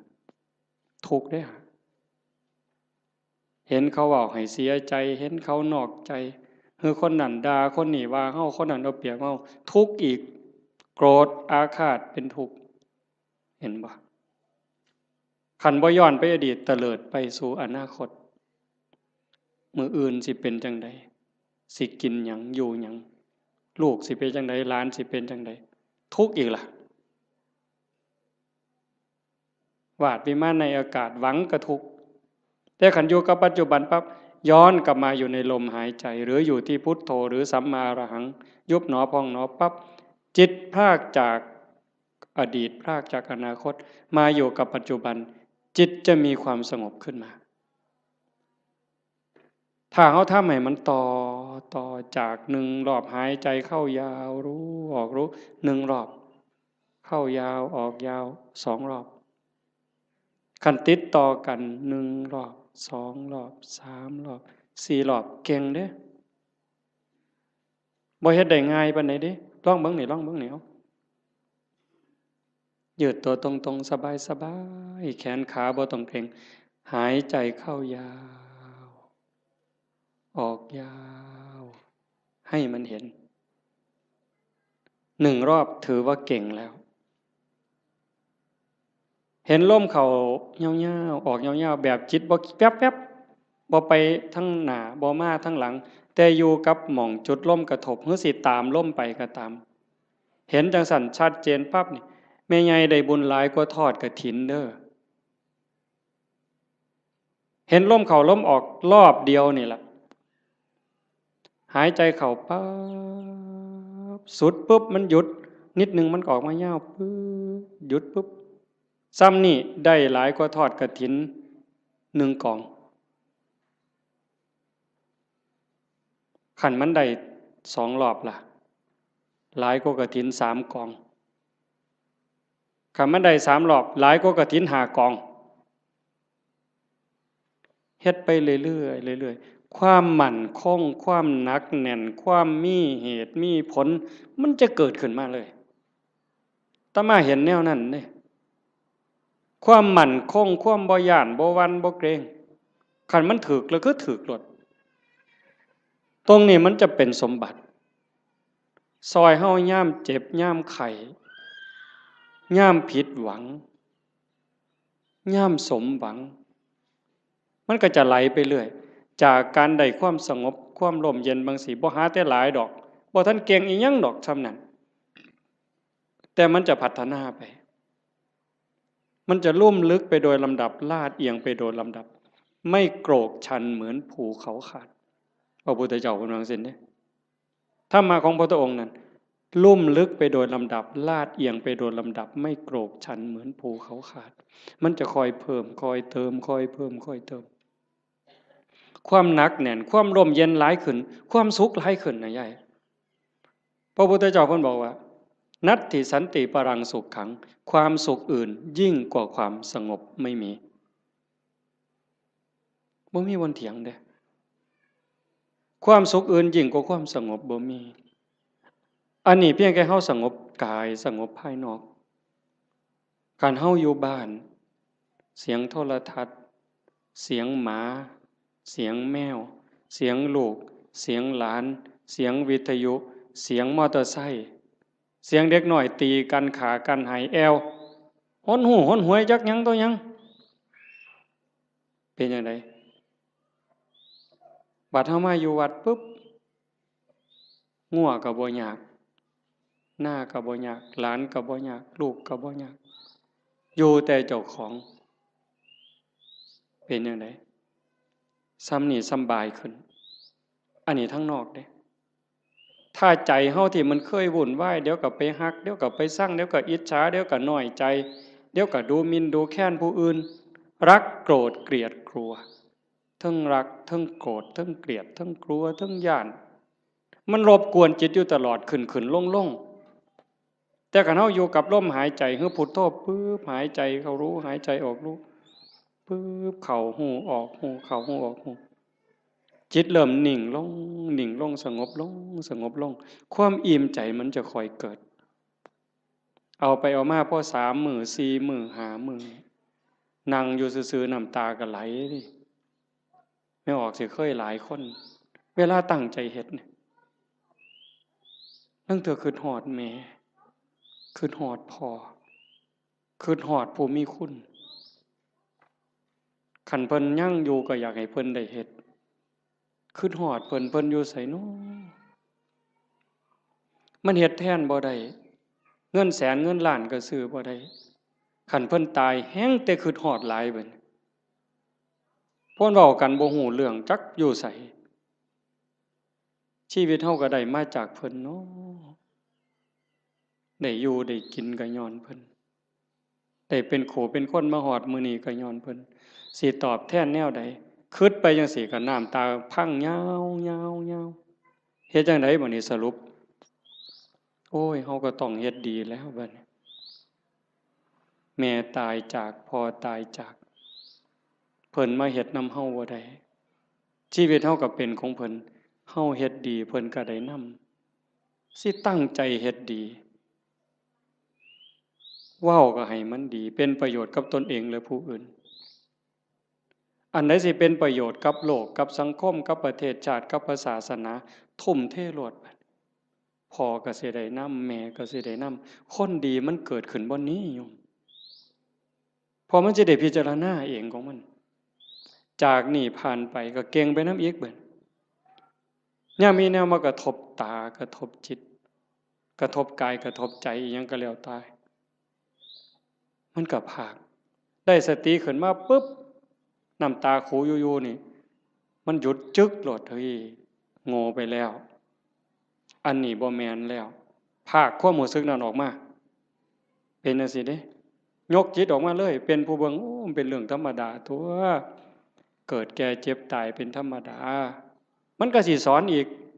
เจ้าสิมาเสียใจหยังตอนนี้ตั้งแต่ตอนเพิ่นอยู่นำเจ้าเจ้าคือบ่เฮ็ดดีนำเพิ่นนอกจากผู้ที่ตายไปแล้วผู้ที่ยังได้เจ้าเฮ็ดดีจังไดกับเขาอีกเจ้าสิมาฮ้องไห้คิดฮอดแต่ผู้ตายบัดผู้ยังเจ้าบ่เบิ่งเอาเจ้าสิเสียใจอีกทีหลังบ่นี่มันก็จะสอนมาเองเจ้าของนี่สอนเจ้าของเป็นจังซี่เด้ยายจากนั้นตาเห็นมัน หูได้ยินจมูกได้กลิ่นลิ้นได้รสสติมันมาท่านปุ๊บเคยหักมันก็สิตัดจึดออกบ่หักเคยเป็นตาสร้างมันสิตัดจึกบ่สร้างนำบ่หักนำบ่สร้างนำบ่ยินดีนำบ่ยินหายนำมันจะอยู่กับมันอย่างเดียวฮอดกินข้าวกินน้ำแซ่บมันก็บ่แซ่บบ่แซ่บมันก็บ่แม่นบ่แซ่บมันหู้ซื่อๆแล้วก็แล้วด่ากับย่องซ้ำกันบัดเจ้าสิสรรเสริญเจ้าสินินทาสิดูถูกข่อยก็ซ้ำเก่ามันเข้าใจอะนี่คือการยกจิตเด้อโยมบ่แม่นเฮาสิมาเอาบุญซื่อๆเด้ครูบาคือกันเด้บวชเอาบุญน่ะมันเป็นเรื่องเด็กน้อยนี่ไงเว้าหมู่เจ้านำนะซะบัดนี้อันพากันมาวัดมาว่ามาฟังเทศน์ฟังธรรมขี่รถไปฟังเทศน์บ้านนั้นบ้านนี้ไปเพี้ยนบ้านนั้นบ้านนี้ไปทำวัดเช้าวัดเย็นน้ำวัดน้ำครูบาอาจารย์ไปเอาบุญน่ะเด็กน้อยเศร้าเล่นเฮือนน้อยได้บ่เดี๋ยวนี้ฮะเรื่องเอาบุญนั้นเป็นเรื่องเด็กน้อยซะแล้วแต่ก็จำเป็นเด้เด็กน้อยมันต้องเอาขนมอ้อยเด้เอาไข่เค็มอ้อยเด้เอาบักขามอ้อยก็เอาเด้แต่ว่าเฮาก็ต้องใหญ่ขึ้นมานำจากการไปวัดไปว่าเพื่อเอาบุญให้เป็นการศึกษาเรียนรู้ธรรมพัฒนาเจ้าของยกระดับจิตเจ้าของกายนี่ยกบ่ได้แล้วล่ะนี่แต่สิสุดไปสุดไปสุดไปจักมือก็สิดับถิ่มไปล่ะใจนี่ตัวมันบ่ตายนี่ยกใจให้มันสูงก่อนตายนี่แหมแบบว่าเขาด่าบ่เครียดนี่เฮ็ดง่ายบ่ยายเขารักของบ่เสียดายนี่เฮ็ดง่ายบ่ยากเด้คันเฮาบ่ฝึกมื้อนี้สิไปฝึกมื้อใดบัดจังว่ามาวัดมาว่ามาปฏิบัติคือการมาฝึกเจ้าของยกใจเจ้าของอย่าให้มันไปยินดียินหายอย่ายินดีในเวลากระทบกับอารมณ์ที่น่ายินดีอย่ายินร้ายในอารมณ์ที่น่ายินร้ายมันเฮ็ดบ่ทันใดมื้อนี้ก็เพียรมันฝึกมันฝนมันประพฤติปฏิบัติเฮ็ดเอาคันเฮาเข้าใจแล้วมันจะหูทางเฮ็ดอยู่เด้มื้อเช้าอาตมาบอกโยมวัดโน่นกุลมว่าจากมื้อนี้ไปนี่ให้หาข้อบกพร่องเจ้าของทุกคนหาจุดอ่อนเจ้าของคิดพอปั๊บเขียนใส่กระดาษหน่อยไว้รถนี่เฮามีจุดอ่อนบ่นี้ขี้น้อยใจขี้โกรธหรือมักย่องเจ้าของว่าเจ้าของดีกว่าเขาหลายเห็นให้มันเห็นด้วยใจเข้าใจเจ้าของเบิ่งเจ้าของให้มันคักเห็นจุดอ่อนแล้วก็แก้นั่นล่ะย่อสิดีขึ้นดีขึ้นดีขึ้นดีขึ้นให้หักผู้อื่นสงสารผู้อื่นเห็นใจผู้อื่นให้หลายขึ้นโอ้มันได้ขอคิดหลายอยู่เด้เบิ่งหนังพระพุทธเจ้าโยมเพิ่นเอาไปให้เบิ่งอาตมาก็ได้เบิ่งข้าวนึงเพิ่นคือดีแท้หม้องนี้หม้องประเสริฐหลายสิว่าเครียดให้คนนี่ตั้งแต่เกิดมาเราสิบ่มีจักเม็ดเลยนั่นคือน้ำใจที่เพิ่นฝึกฝนมา20อสงไขยกำไรแสนมหากัปจนลงตัวชาติสุดท้ายนี่ไผสิเฮ็ดหยังก็บ่มีเครียดบ่มีขมบ่มีโกรธบ่มีบ่พอใจบ่มีหงุดหงิดมีแต่เมตตามีแต่เห็นใจโยมก็มีคือกันสภาพจิตนี่แต่มันบ่ทันใหญ่มันบ่ทันเจริญฝึกมันเลี้ยงใจตัวนี้มันใหญ่ขึ้นคันเฮาอยากเป็นคือเพิ่นเด้คันเฮาอยากเป็นคือพระพุทธเจ้าอยากให้พุทธะเกิดขึ้นกับเฮาทุกคนเป็นพุทธะได้เป็นม่านได้ไม่ใหญ่ก็เป็นม่านได้เป็นม่านเจ้าของเป็นพุทธะก็ได้เจ้าสิเลี้ยงหยังในใจเจ้าให้มันใหญ่ให้อภัยให้ไวที่สุด เมื่อวานนี่อาตมาตั้งแต่วันที่12เมิดวัดยึดโทรศัพท์ปิดเข้ากล่องเก็บเข้าห้องใหญ่ปิดประตูล็อกกุญแจเลยแต่อาตมาย่านบ่แน่นอนก็เลยเอามาโทรตอนแรงๆโทรถามโยมคันนี่ว่าเป็นอีหยังเฮ็ดจังไดกันแน่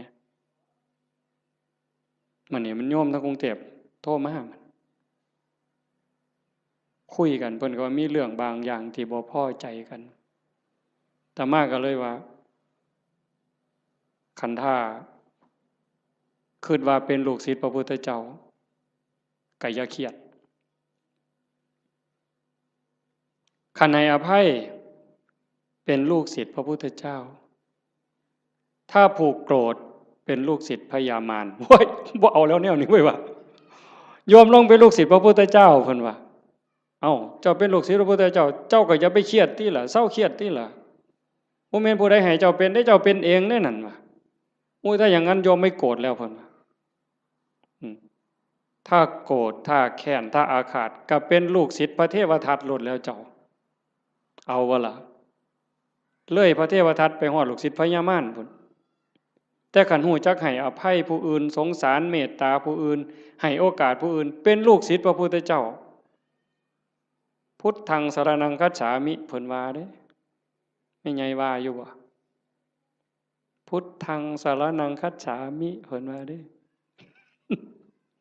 ธัมมังสรณังคัจฉามิสังฆังสรณังคัจฉามิทุติยัมปิแม้ครั้งที่สองตติยัมปิแม้ครั้งที่สามข้าพระพุทธเจ้าถือเอาพระพุทธเจ้าถือเอาพระธรรมถือเอาพระสงฆ์เป็นที่พึ่งเป็นที่ระลึกถึงจะปฏิบัติตามพระพุทธพระธรรมพระสงฆ์บุญเพิ่นเว้าอ่ะแต่บัดเครียดให้หมู่นั่นหน้างอลองค่องเว้ยตัวพระพุทธเจ้าผลมานี่เจ้าโอ้ยจะไปไว้ไสบาปบัดนี้ตัวหลวงพ่อเจ้าคณะอำเภอกับบาปอยู่มันก็บ่ปานตัวพระพุทธเจ้าเด้อตัวครั้งที่1ยังบ่พอได้แม้ครั้งที่2เพิ่นยังว่ายืนยันอีกอยู่นี่ทุติยัมปิแม้ครั้งที่2ตติยัมปิแม้ครั้งที่3ยังเครียดให้หมู่อยู่เบิ่งที่ละกิเลสมันบ่ปล่อยเจ้าง่ายๆได้แม่ใหญ่คันเจ้าบ่ตั้งอกตั้งใจนี่บ่ทันเด้เบิ่งเจ้าของให้คักเด้อสิสรุปแล้วเด้เบิ่งเจ้าของให้ดีๆทบทวนตั้งแต่เฮาเข้าวัดมาจนฮอดมื้อนี้เฮาดีขึ้นกว่าเก่าบ่เฮ้ยยายตัดสินด้วยความเป็นธรรมเด้เจ้าของนั่นล่ะฮู้เองตัดสินเจ้าของว่าดีขึ้นกว่าเก่าบ่ความโลภกูลดลงบ่น้อเวลาไปจำศีลนุ่งผ้าขาวอยู่วัดคันวัดใดเพิ่นให้ตักอาหารบนโต๊ะกูไปก่อนนี่กูเอาขึ้นฮอดผู้ทั้งหลังบ่น้อนี่เบิ่งเป็นแนวใดยังไปสุดโต๊ะยังถอยมาอีก3ก้าวเทมือมาข้างหลังหยุมขนมมวมอีกเทื่อนึงบ่ซ้อมเด้นี่ครูบาก็คือกันเด้กันว่านั่งสมาธิว่าซั่นหมู่พานั่งสมาธิอยู่ศาลาเพิ่นผ่อนไปดอกเดินจงกรมไปทั้งกุดพุ่น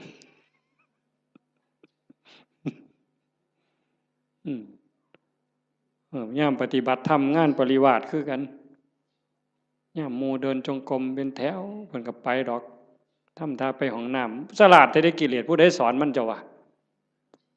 มันหูจักเอาโตรอดคอรอแค่แลแก้โตนี่ไว้ปานเกียร์จักผู้ใดสอนมันปานนั่นได้มันนี่ให้กว่าน้ำยังวะทิ่มกับตาลงน้ำจักมันเข้าตาใดตัวตาใดแล้วหมู่เจ้านี่คือกันคันลองเฮ็ดหยังผิดหมู่เหลียวเบิ่งนี่เพิ่นแก้โตปั๊บโลกดอกนั่งฟังเทศน์ตอดเงาเงึกหมู่เหลียวเบิ่งเพิ่นทำท่าเกาหัวเสยเพิ่นเด้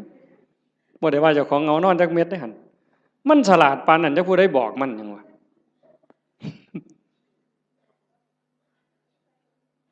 เดินจงกรมงอกไปทั้งกดเพิ่นปั๊บหมุนปึ๊บทำท่านั่งในพี่ดอกไว้บ่ไปนั่งน้ำหมู่ดอกหลายเพิ่นว่าเท่านั้นก็โกนเพิ่นว่าเท่านั้นก็ตดเพิ่นว่าเอ้านั่งกดผู้เดียวพี่ดอกเพิ่นว่านั่งคัดตมาดได้ปึ๊บพุทโธพุทโธสมควรแก่เวลาปักฉลาด มึงที่ละมันเจ้าสิรอดมันสันบ่มันต้องอยู่น้ำมูเอาจริงเอาจังน้ำครูบาอาจารย์ตายเป็นตายเอาพ้นบ่ตายกูกับบ่ตายปานนั้นตัวเถื่อมันสิเป็นขู่เป็นคนนี่ไม่ไงตามใจเจ้าของนี่พังหมดหลวงปู่บุญเสริมนี่เรามาอยู่น้ำหลายปีตามใจตัวชั่วระยำเราบ่ว่าธรรมดาเด้ตามใจตัวชั่วระยำแม่นความเพิ่นอาตมาบ่เถียงอาตมานี่ล่ะผู้หนึ่งยิ่งว่าเจ้าของเป็นอาจารย์นี่โหยมือบ่อยากลุกนี่หาว่าเจ้าของเมื่อยพุ่นเด้โอ้ยเฮาเมื่อยเว้ยเพิ่นว่าจะคิดเรื่องหยังต่อเรื่องหยังเรื่องบ้านเรื่องคนแน่ผู้นั้นก็มาถามผู้นี้ก็มาถามบ่ได้พักบ่ได้พรเพิ่นว่ามื้อคืนมาดึกเพิ่นว่าเด้อันลูกวัดบ่ลูกนี่นอนตายนอนกินวัดกินว่าพุ่นเพิ่นว่าคือผู้อื่นนี่เอาให้ตายรถเจ้าของนี่โอ้ยขออ้างสารพัดวางต้นปีนี่เขาแฮงว่าสิตายแฮงแต่ได้ทามันกิเลสบัดนี้บ่ต้องลุกดอกเขาว่าเจ้าบ่สบายเขาฮู้หมดวัดละโว้ยบัดเฮ็ดแนวอื่นบัดนี้นะบ่เป็นเรื่องเป็นราวบ่ได้คิดว่าเจ้าของโซ่จักเม็ดบัดนี้เป็นแนวนั้นเด้ทั้งนั้นต้องทบทวนเบิ่งเจ้าของตั้งแต่มือหูจักคว่ำมามือเขาวัดเขาว่ามาจนหอดมือนี่ความโลภลดลงบ่ความอิจฉาหมู่นี่ลดลงบ่ความเข้าใจในขออัดขอทำมันเพิ่มขึ้นบ่ง่ายเด้อโยมเด้ออันนี้กิเลสมันก็ฉลาดอีกเด้เวลาครูบาอาจารย์ถามปัญหาถามนั่นถามนี่มันสิทำทายืดไว้ดอกคันเพิ่นถามเป็นจังไดยายขอนั้นเจ้าว่าจังไดเพิ่นสิหลับตาปั๊บโลดเที่ยงทีลี่ อย่ามายุ่งเด้อข้อยกำลังนั่งสมาธิเพิ่นว่าเพิ่นย้านเพิ่นตึกถามย้านจากอายหมู่มึงที่ละมันนี่ก็คือม่านย่าถ้าเฮาปฏิบัติธรรมบ่เห็นม่านย่าเจ้าของนี่จบแม่ไงเจ้าอย่าคุยข้อยบอกเลยว่าเจ้าอย่าคุย สมเจ้าจะว่าแต่พระครูเด้อเว้ยฮอดสมเด็จเจ้าคุณสมเด็จว่าไปโลดคันเจ้าบ่เห็นม่านยาเจ้าของบ่เห็นเล่ห์เหลี่ยมในใจเจ้าของนี่มันว่ามันตัวผู้อื่นที่แท้มันตัวเจ้าของเล่ห์เหลี่ยมตรงนี้น่ะต้องเห็นตัวนี้เห็นจิตในจิตตรงนี้เจ้าจังสิเข้าใจธรรมะเจ้าจังสิเห็นหน้ากิเลสคันเจ้าบ่ทันเห็นจิตในจิตบ่ทันเห็นตรงนี้เอ้ยต้อยเจ้าหอพุ่นต้อยหออีหลีโยมให้เจ้าหอสำนกนี่ไปโลดเว้ยให้เจ้าหอสำนกเรียกนี่จะว่าแต่3 โต6 โตให้เจ้าบอกมาโลดถูกทุกงวดก็สร้างเจ้าบ่ม่มนรกดอกไปบ่รอดเจ้าพัฒนาจิตเจ้าบ่ได้แน่ๆเจ้าว่าได้ใหญ่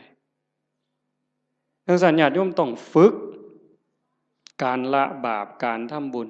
การทำดีแล้วก็ต้องละเฮ็ดหยังทำหยังพยายามว่างยิ่งเฮาทำบุญบ่ต้องเอาหยังอย่าเอาแม้แต่คำย่องคันเฮ็ดได้ตรงนี้สิใกล้พระพุทธเจ้าได้นี่บ่ง่ายเด้คันเฮาไปบ่ใกล้พระพุทธเจ้านรกมันเอิ้นเฮาอยู่ทอดกฐิน8 ล้านกองนรกมันก็เอิ้นเจ้าอยู่เนี่ยรักษาศีลจนตายมันก็เอิ้นเจ้าลงนรกอยู่นี่เอานั่งสมาธิจนหอได้จนหายโตมันก็เอิ้นเจ้าลงนรกได้คือเก่าแต่คันเจ้าเห็นจิตในจิตเข้าใจเจ้าของหูจักละหูจักว่างเห็นกับกิเลสมันกระซิบเจ้าหูจักหนามันแล้วก็ยันหน้าผากมันออกนั่นเจ้าสิเข้าใจแล้วก็ฝึกละฝึกว่างตัวนี้คือบ่ให้ปุ๋ยมันเลยบ่ให้อัตตาบ่ให้ตัวตนบ่ให้ม่านมันได้ช่องจังสั่นเฮาเฮ็ดหยังทำทานทำหยังบ่ต้องมีสื่อมีเสียงดีที่สุดตัวนี้มันสิยกเจ้าขึ้นไปสู่อริยมรรคไปเลยสู่อริยมรรคอริยผลแต่ขันยังยากน้ำซื่อน้ำเสียงอยู่นี่ว้ายว่าออกบุญกฐินเด้อว่าตามสมควรหรือตามกำลังก็แล้วแต่ออกมาออกแล้วไปนั่งอยู่เฮือนเงี่ยงหูหน่อยฟังย่ำไหนกำนันสิอ่านสื่อกูหนอตอนกำนันอ่านสื่อเจ้าของล่ะไปฆ่าอาบน้ำบ่ได้ยิน ออกมาแต่อาบน้ำโอ้เศร้าอ่านอีก2 คนหมดเว้ยบ่มีชื่อกูว่ะไถไหนมาฮอดกำนันคือบ่อ่านให้ข่อยแน่ล่ะเพิ่นว่าตายเด้นั่นน่ะขาดทุนโยมสุบินนี่ไปออกวิทยุคือกันแล้วคือบ่มีชื่อข่อยแน่ล่ะยายเพิ่นสิว่าจักมื้อนึงบ่ได้โยมขาดทุนตอนนั้นเด้อตอนนั้นขาดทุนเฮ็ดแล้วก็ปล่อยไว้ลองเบิ่งเพิ่นสิอ่านก็เรื่องของเพิ่นบ่อ่านก็เรื่องของเพิ่นแต่กิเลสมันก็มักย่องเด้นี่คันได้ถูกอ่านชื่อจักหน่อยแล้วโอ้ยหน้าใครอึ้งลึงกันโลดเข้าเฮือนก็บ่ได้มันคาประตูมันใหญ่หลายอืมฝึกใหม่ใหม่ๆมันก็สิเป็นเสียดายอยู่ดอกคันเพิ่นย่องแล้วทรงมีแรงแต่คันดูเขาเฮ็ดแล้วก็แล้วไปเฮ็ดแล้วก็แล้วไปหน่อยก็ตามหลายก็ตามเฮ็ดด้วยใจด้วยความศรัทธาจริงๆอุบายของการให้ท่านเป็นอุบายเอาชนะความเห็นแก่ตัวเอาชนะความขี้ทีเท่านั้นเด้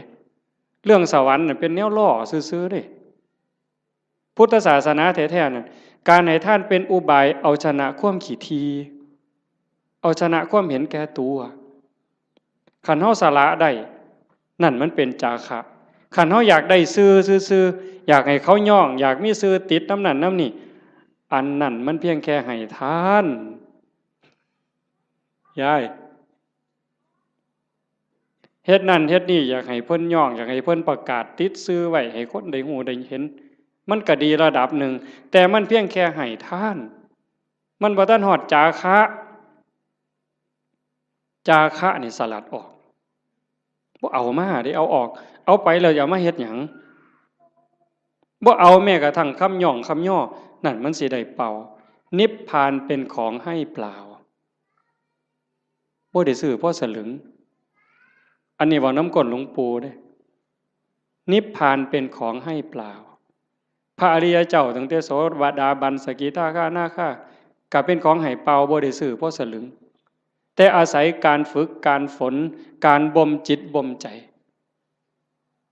จังซั่นให้ฝึกมันบ่ทันล่ะยายเคยมีคนไปถามพระพุทธเจ้านี่แล้วว่าแก่แล้วเฒ่าแล้ว120 ปีบ่2เฒ่าอันเคยได้ยินตัว2เฒ่าน่ะ120 ปีหัวสั่นงอกไปกราบพระพุทธเจ้าโอ้ยแตะกี้มั่วประมาทหลายว่าซั่นตอนนี้เฒ่าแล้วจักสิตายมื้อใดเฮ็ดจังไดจังสิได้บุญหลายว่าซั่นมันจังสิได้ทัน120 ปีเนาะมันสิเลยจักมื้อเจ้าว่าบ่ทันได้เฮ็ดบุญจักหน่อยหรือเฮ็ดจังไดมันยังสิทันมันยังสิได้หลายที่สุดพระพุทธเจ้าว่านั่งอยู่ซื่อๆบ่ต้องไปเฮ็ดหยังดอกคันจะไปทอดกฐินทอดผ้าป่าก็บ่ทันหมู่ดอกเธอจะไปหาผ้ากฐินนั่นตายซ้ำบ่ได้ทอดดอกสิไปหุงข้าวใส่บาตรที่บ่ดีดังไฟบ่ทันแล้วตายแล้วเจ้านั่งเบิ่งลมหายใจหันไปหายใจเข้าหายใจออกเข้าก็ปล่อยออกก็ปล่อยบ่มีผู้ใดเสียดายนี่คือปล่อยว่างจาคะผู้ใดเสียดายลมหายใจเข้านี่แม่นไงโอ้ยสิมันกูเสียดายได้หายใจเข้ากูบ่ออกหัวมันดอกเอาซะแม่คันเสียดายอะไรหายใจเข้ามีแต่เอาอย่างเดียวหายใจเข้าเลยเจ้าบ่ต้องให้มันออกมาดอกเสียดายมันเอาเลยอนุญาตเดี๋ยวเจ้าสิฮู้ว่ามันสิเป็นหยังหายใจเข้ามันก็ต้องออกออกมาแล้วก็ต้องเข้าคือกันแต่บ่มีผู้ใดเสียดายบ่ติดยึดบ่ผูกยึดบ่ถือมั่นในลมหายใจเข้าหายใจออกการเป็นการอยู่ในชีวิตประจำวันก็คือทำดีนี่ต้องเฮ็ดละชั่วก็ต้องละชั่วทำดีสร้างบุญสร้างกุศลเฮ็ดไปซอยเหลือโลกซอยเหลือสังคมวัดว่าบ้านเมืองชุมชนที่เฮาอยู่เฮ็ดไปเถาะทำดีไปเถาะนั่นคือบุญนั่นคือพลังนั่นคือสมบัติที่สิส่งจิตวิญญาณไปสู่ที่ดีที่งามมีสุคติสวรรค์เป็นต้นแต่คันเฮาฝึกปล่อยฝึกว่างจิตสิโล่งโปร่งเบาใกล้พุทธะเข้าไปเรื่อยๆใกล้พระพุทธเจ้าเข้าไปเรื่อยๆคันเบาเท่าใดแห่งขึ้นสูงเด้จิตเบาจากความยึดมั่นถือมั่น เบาจากความยึดถือความเป็นตัวเป็นตนนั้นนั่นไก่พระพุทธเจ้าเพิ่นบอกเป็นอุปมาว่าประตูพระนิพพานเฮาสิเข้าไปเมืองนิพพานได้จะต้องเฮ็ดโตน้อยๆความรู้สึกว่าเป็นตัวเป็นตนมันต้องน้อยอีหลีน้อยซ้ำใดน้อยซ้ำเพิ่นว่าผมเส้นหนึ่งนี่ผมเฮานี่เส้นหนึ่งนี่พาออกเป็น8ซีกกลับเมื่อนี่ไม่ออกก็ลองไปพาเบิ่งเด้อพาผมเฮาเส้นหนึ่งให้มันได้8ซีกพาทั้งยาวนี่ให้มันได้8ซีกผม1 ใน 8นะ8ใน1นั่นเส้นเดียวพาเป็น8ซีกเอามาซีกหนึ่งจังแง่เข้าไปในหูประตูพระนิพพานได้ความรู้สึกเป็นโตเป็นตนเป็นกูนี่นะบอกภาษาเฮากูเป็นยามึงตัวกูเป็นแม่มึงตัวกูเป็นแม่เฒ่ามึงตัวให้มันเหลือน้อยซ้ำกับผมเส้นหนึ่งพาเป็น8ซีกจังสิเข้าประตูพระนิพพานไปหาพระพุทธเจ้าได้จังซั่นการทำลายความเห็นแก่ตัวแบบเอาของคนอื่นอันนั้นย้อนโลภย้อนโกรธพานแต่เห็นย้อนคุณงามความดีอยากได้ชื่ออยากได้เสียงต้องถูกย่องต้องถูกย่อต้องถูกประกาศต้องถูกสรรเสริญจังแม่นอันนั้นก็ได้ไปแค่สวรรค์ได้แค่ท่านแต่บ่ทันฮอดจาคะคันสลัดออกบ่ต้องมีก็ได้ชื่อบ่ต้องย่องก็ได้แต่ว่าข่อยสำบายใจข่อยได้บูชาพระพุทธเจ้าข่อยก็มีความสุขข่อยก็ได้เป็นสมบัติยิ่งให้ออกไปเท่าใดก็คือกับทมน้ำลายเพิ่นเปรียบจังซี่คือกับทมน้ำลายบ่เสียดายพระเจ้ามหากัปปินะพระเจ้ามหากัปปินะเป็นพระเจ้าแผ่นดินจ้างคนเด้ทุกมื้อจ้างทหารนี่ออกประตูเมือง4ทิศตะเว้นออกตะเว้นตกเหนือใต้เพื่อไปสืบข่าวพระพุทธพระธรรมพระสงฆ์เป็นเวลา40กว่าปีแต่อาตมาจำบ่ผิด40กว่าปีบ่ได้ยินข่าวนี่แต่ก็เสียมื้อละหมื่นเนี่ยจ้างคนบัดมื้อนึงเพิ่นไปประพาสป่าไปชมสวนนี่ล่ะคันแม่นหมอลำก็ได้พระเจ้าแผ่นดินไปชมสวนดอกไม้เห็นพ่อค้ากลุ่มหนึ่งมานั่งพักอยู่ท่าทางคือเมื่อยเพิ่นก็เลยไปถามหมู่เจ้ามาแต่ไสมาจากไสมาจากสาวัตถีคือราชคฤห์นี่แหละมีข่าวดีหยังมาบอกบ่มีหยังดอกเพิ่นว่าฮู้แต่ว่าตอนนี้พระพุทธเจ้าเกิดขึ้นแล้วสลบเลยฟื้นขึ้นมาไหมมีหยังอีกเนี่ยพระธรรมสลบฟื้นขึ้นมาอีกนอกจากพระพุทธพระธรรมแล้วมีหยังอีกพระสงฆ์สลบเฮ็ดจังไดบัดนี้ให้เลขานั่นเขียนหนังสือทันทีเฮาสิสละบวชขอให้พระนางอโนชาพระราชินีนี่ครองราชสมบัติจากเฮาต่อไปเลยเฮาจะบวชแล้วบ่กลับอีกแล้วก็มอบรางวัลให้กับพ่อค้ากลุ่มนี้300,000กหาปณะข้าบอกว่าพระพุทธเจ้าเกิดขึ้น100,000พระธรรม100,000พระสงฆ์100,000ให้เอาไปเลยแล้วครองราชเลยจากนั้นก็ไปเลยออกบวชพวกพ่อค้าเนี่ยมันก็ดีที่บัดนี้เนาะบ่ได้เฮ็ดหยังภาษาเอามาเว้าซื่อๆซ้ำนี่เว้ยได้300,000ถือศาลนี่ไปแจ้งกับพระนางอโนชาเขาก็ว่าเป็นบ้าเป็นหยังจังสิได้หลายปานนั้นเว้าให้ฟังเบิ่งเขาบอกเพิ่นพระเจ้าแผ่นดินไปบวชแล้วเพิ่นได้ยินจังซี่เพิ่นก็เลยสร้างมาแนวนี้พระพุทธเจ้าพระธรรมพระสงฆ์พระนางอโนชามีความรู้สึกว่าเป็นหยังคือให้น้อยแท้มันเป็นข่าวประเสริฐปานนี้พระนางอโนชาเพิ่มให้พระพุทธ300,000พระธรรม300,000พระสงฆ์300,000เป็นเท่าใด1,200,000มีไง1,200,000เนี่ยมาแจ้งข่าวพระพุทธพระธรรมพระสงฆ์ซื่อๆแล้วก็ถามว่าพระเจ้าแผ่นดินไปไสเพิ่นออกบวชแล้วไปหาพระพุทธเจ้าแล้วเพิ่นบอกให้พระราชินีนี่ครองราชย์นี่อ่านหนังสือให้ฟังพระนางอโนชามีความรู้สึกว่าเรื่องอีหยัง ราชสมบัติทั้งหมดนี่คือกับน้ำลายที่พระเจ้ามหากปินะทมถิ่มลงกลางดินเรื่องหยังเขาจะไปดูดเอาน้ำลายมากินใครแม่นเฮาเนี่ยมันบ่เป็นแนวนั้นเด้ถ้าบุญบ่พอนั่นคือบุญเปิ้นพร้อมบุญพ่อแล้วเข้าใจในเงื่อนไขของชีวิตเข้าใจเงื่อนไขของวัฏสงสารแล้วความจริงของโลกของธรรมแล้วพระนางอโนมามีความรู้สึกว่าราชสมบัติอำนาจทั้งหมดคือกับน้ำลายที่พระเจ้ากับพระเจ้ามหากปินะทมถิ่มแล้วเรื่องหยังเฮาสิไปดูดมากืนกินเฮาก็สิบวชคือกันออกบวชคือกันตอนเพิ่นไปเฝ้าพระพุทธเจ้าเพิ่นบอกอัศจรรย์อัศจรรย์ไปพ่อแม่น้ำพระเจ้าแผ่นดินไปก่อนไปพ่อแม่น้ำบ่มีแพบ่มีเหือเฮ็ดจังได๋อ้างคุณพระพุทธเจ้าด้วยสัจจะที่ไปเฝ้าพระพุทธเจ้าออกบวชด้วยศรัทธานี่ขอให้สายน้ำนี่อย่าสะเป็นคือน้ำให้น้ำเป็นคือหิน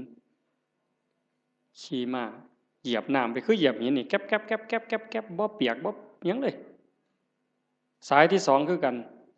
สายที่สามคือกันสายผ่านแม่น้ำสามสายไปได้มาพันคนมาพันตัวคนพันคนพระนางอนุมาตามไปพวกผู้ชายไปก่อนได้ฟังธรรมก่อนบรรลุธรรมก่อนพระเจ้ามหากปินะพร้อมทั้งบริวารทหารนั่น1,000บรรลุธรรมพวกพระราชินีตามไปสาราราชสมบัติตามไปคือกันไปเจอน้ำกับคนฉลาดพระเจ้าแผ่นดินเพิ่นไปได้แนวใดบ่มีเรือบ่มีแพเพิ่นต้องอาศัยสัจจกิริยาจังซี่ตั้งใจตามไปได้คือกันสายที่สองก็ขามได้สายที่สามก็ขามได้พอไปฮอดพระพุทธเจ้าถามหาพวกพระเจ้าแผ่นดินนี่เห็นมาบ่พระพุทธเจ้าเพิ่นฮู้ว่าพระราชินีนี่มีศรัทธาบวชจริงแต่เมียทหารที่ตามมาอีก1,000 คนน่ะมันบ่ได้ศรัทธามาบวชเด้นำมาเอาผัวซื่อๆได้ซุ่มนั้นสินำมาเอาผัวหลบไปแต่พระราชินีนี่ตั้งใจบวชจริงพระพุทธเจ้าเพิ่นเลยว่าให้เห็นตอนนี้บ่ได้เพิ่นเลยบอกว่านั่งลงก่อนฟังธรรมก่อนหลังจากฟังธรรมแล้วหมู่เจ้าก็จะเห็นสามีเองดอกให้ใจเย็นๆพระพุทธเจ้าแสดงธรรมจบปั๊บ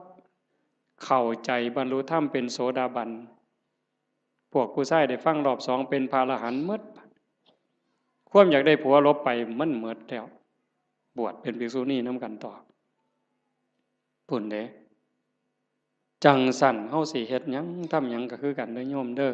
ลองทดสอบเบิ่ง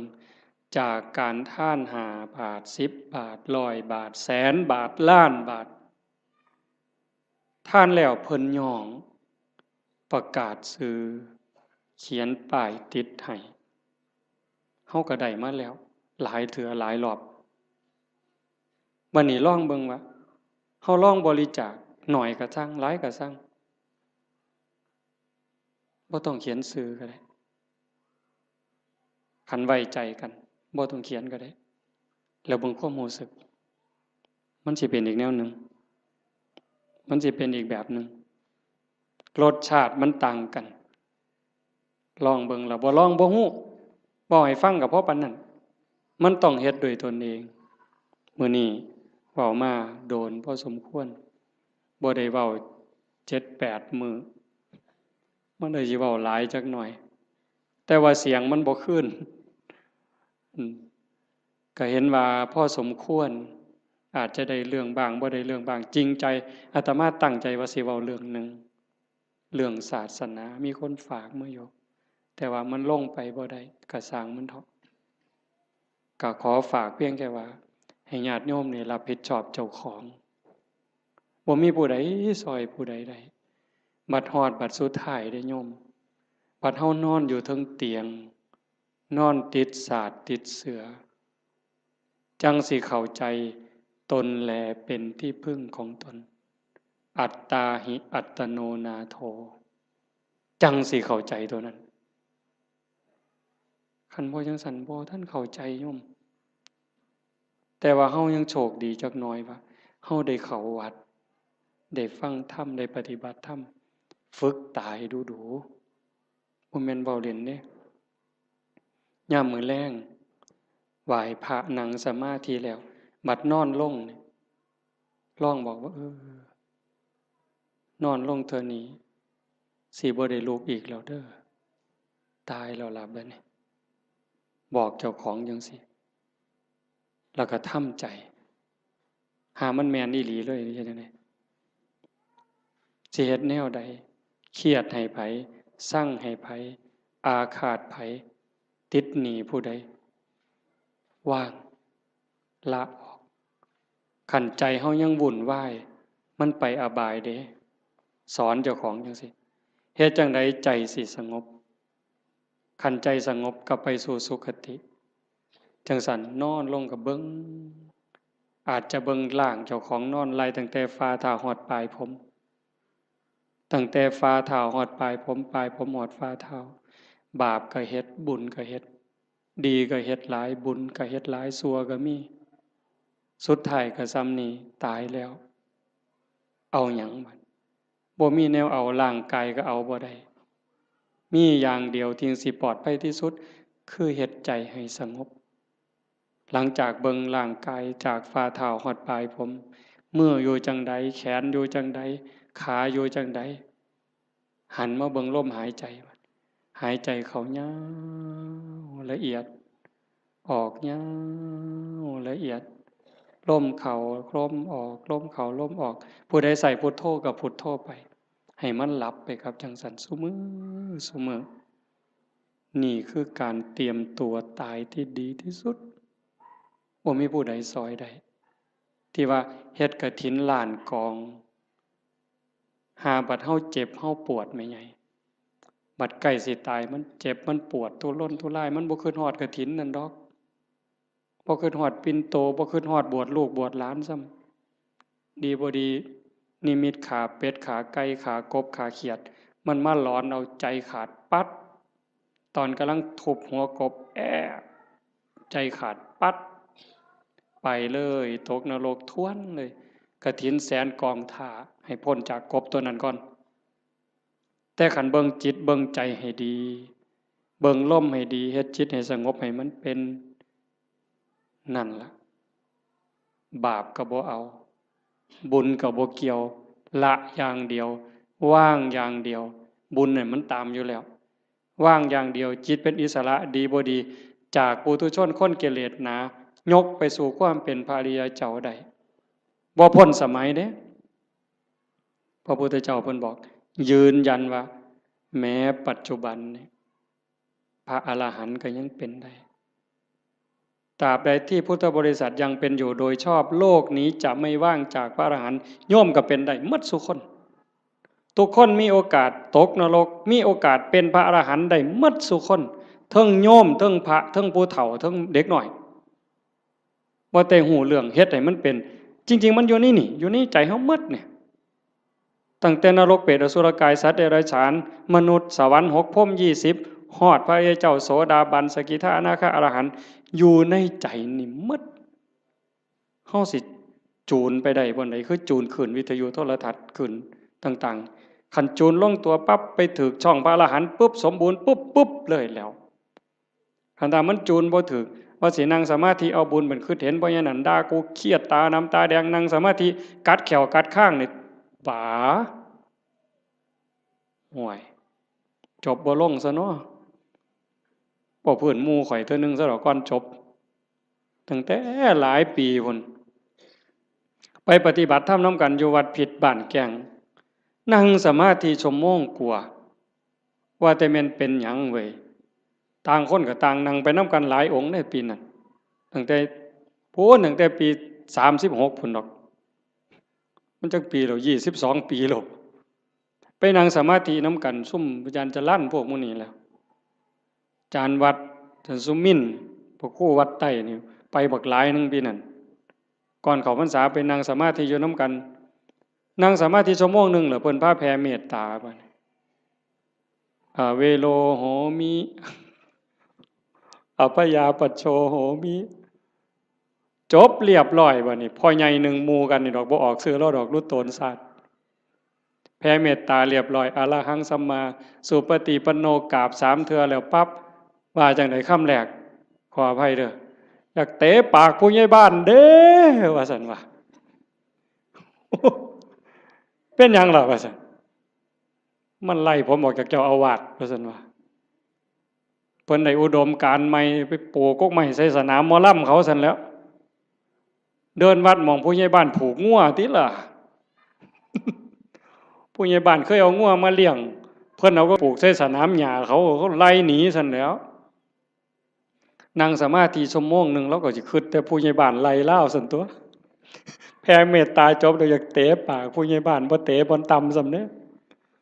เห็นบ่ล่ะนั่งสมาธิชั่วโมงหนึ่งตกสามารถตกนรกเหมือนชั่วโมงนั่นน่ะง่ายบ่เจ้าว่านั่งโตเที่ยงทีรีสิว่าสมาธิดีสันบ่มันทางกายยังบ่ทันแมนเนี่ยยายนั่งเที่ยงทีรีตั้งแต่คิดแนวเขาป่าเขาดงไปก็ได้หั่นมันต้องเห็นจิตเจ้าของต้องอ่านตรงนี้ให้ได้เด้อฝากไว้ให้เห็นใจเจ้าของเห็นใจเจ้าของอ่านให้มันออกคือเบิ่งผู้อื่นเฮาเบิ่งผู้อื่นเฮาอ่านใจมันนี่มันกำลังคิดนั่นเด้นี่เวลาลูกเครียดหลานเครียดเบิ่งมันเปิ้นว่าเด้เบิ่งลูกไผ่ลูกเขยคือกันเขาเป็นจังซี่เบิ่งกูหูใจมันน่ะมันคิดอันนั้นใจเจ้าของนั่นต้องหูใจผู้อื่นแสนคนล้านคนก็บ่เป็นประโยชน์หยังบ่ปานใดดอกคันเห็นใจเจ้าของหูใจเจ้าของสุดยอดจังซี่เลยการปฏิบัติธรรมให้เห็นใจเจ้าของเห็นใจเจ้าของก็เห็นเล่ห์เหลี่ยมของกิเลสเห็นมารยาในใจคันเห็นจังซั่นปั๊บดักทางมันบ่ตามมันบ่สนองมันหมดเหงื่อหมดหญ้าหมดห้ำจอยอ่อนโซ่สุดท้ายตายได้คันเฮาบ่ให้อาหารมันดูๆนี่ความคิดใจที่มันเห็นมันดูๆเขาหักเหลี่ยมมันดูๆเขาบ่ตามใจมันดูๆเขาจักหน่อยก็อ่อนกะลาคุณธรรมอ้วนขึ้นความเป็นพระอ้วนขึ้นในไม่ออกนี่แหละไม่ออกเป็นพระความเป็นพระความเป็นผู้ดีมีศีลมีธรรมสูงขึ้นอ้วนขึ้นอ้าวจบอีหลีแล้วล่ะบัดนี้บ่าย3กับ1นาทีแล้วขออนุโมทนาสาธุกับญาติโยมทุกคนทุกท่านพร้อมทั้งคณะสงฆ์ครูบาอาจารย์พระเดชพระคุณหลวงพ่อเจ้าคณะอำเภอโพนทรายเจ้าคณะตำบลท่าหาดยาวตำบลศรีสว่างด้วยเนาะทางฝ่ายญาติโยมก็มีโยมกำนันเป็นประมุขเป็นประธานญาติโยมผู้เฒ่าผู้แก่ทุกท่านที่มาร่วมฟังธรรมในวันนี้ก็ขอรัตนาอ้างอิงอำนาจแห่งคุณพระศรีรัตนตรัยคุณของพระพุทธเจ้าพระธรรมพระสงฆ์และอำนาจแห่งบุญกุศลคุณงามความดีที่มีทั้งหมดทั้งมวลในสากลและจักรวาลจงหลอมรวมเป็นตบะเป็นเดชะเป็นพลวปัจจัยอำนวยหนุนส่งให้ท่านทั้งหลายจงเป็นผู้แกล้วกล้าอาจหาญร่าเริงในการสร้างบุญสร้างกุศลสร้างคุณงามความดีให้ยิ่งขึ้นไป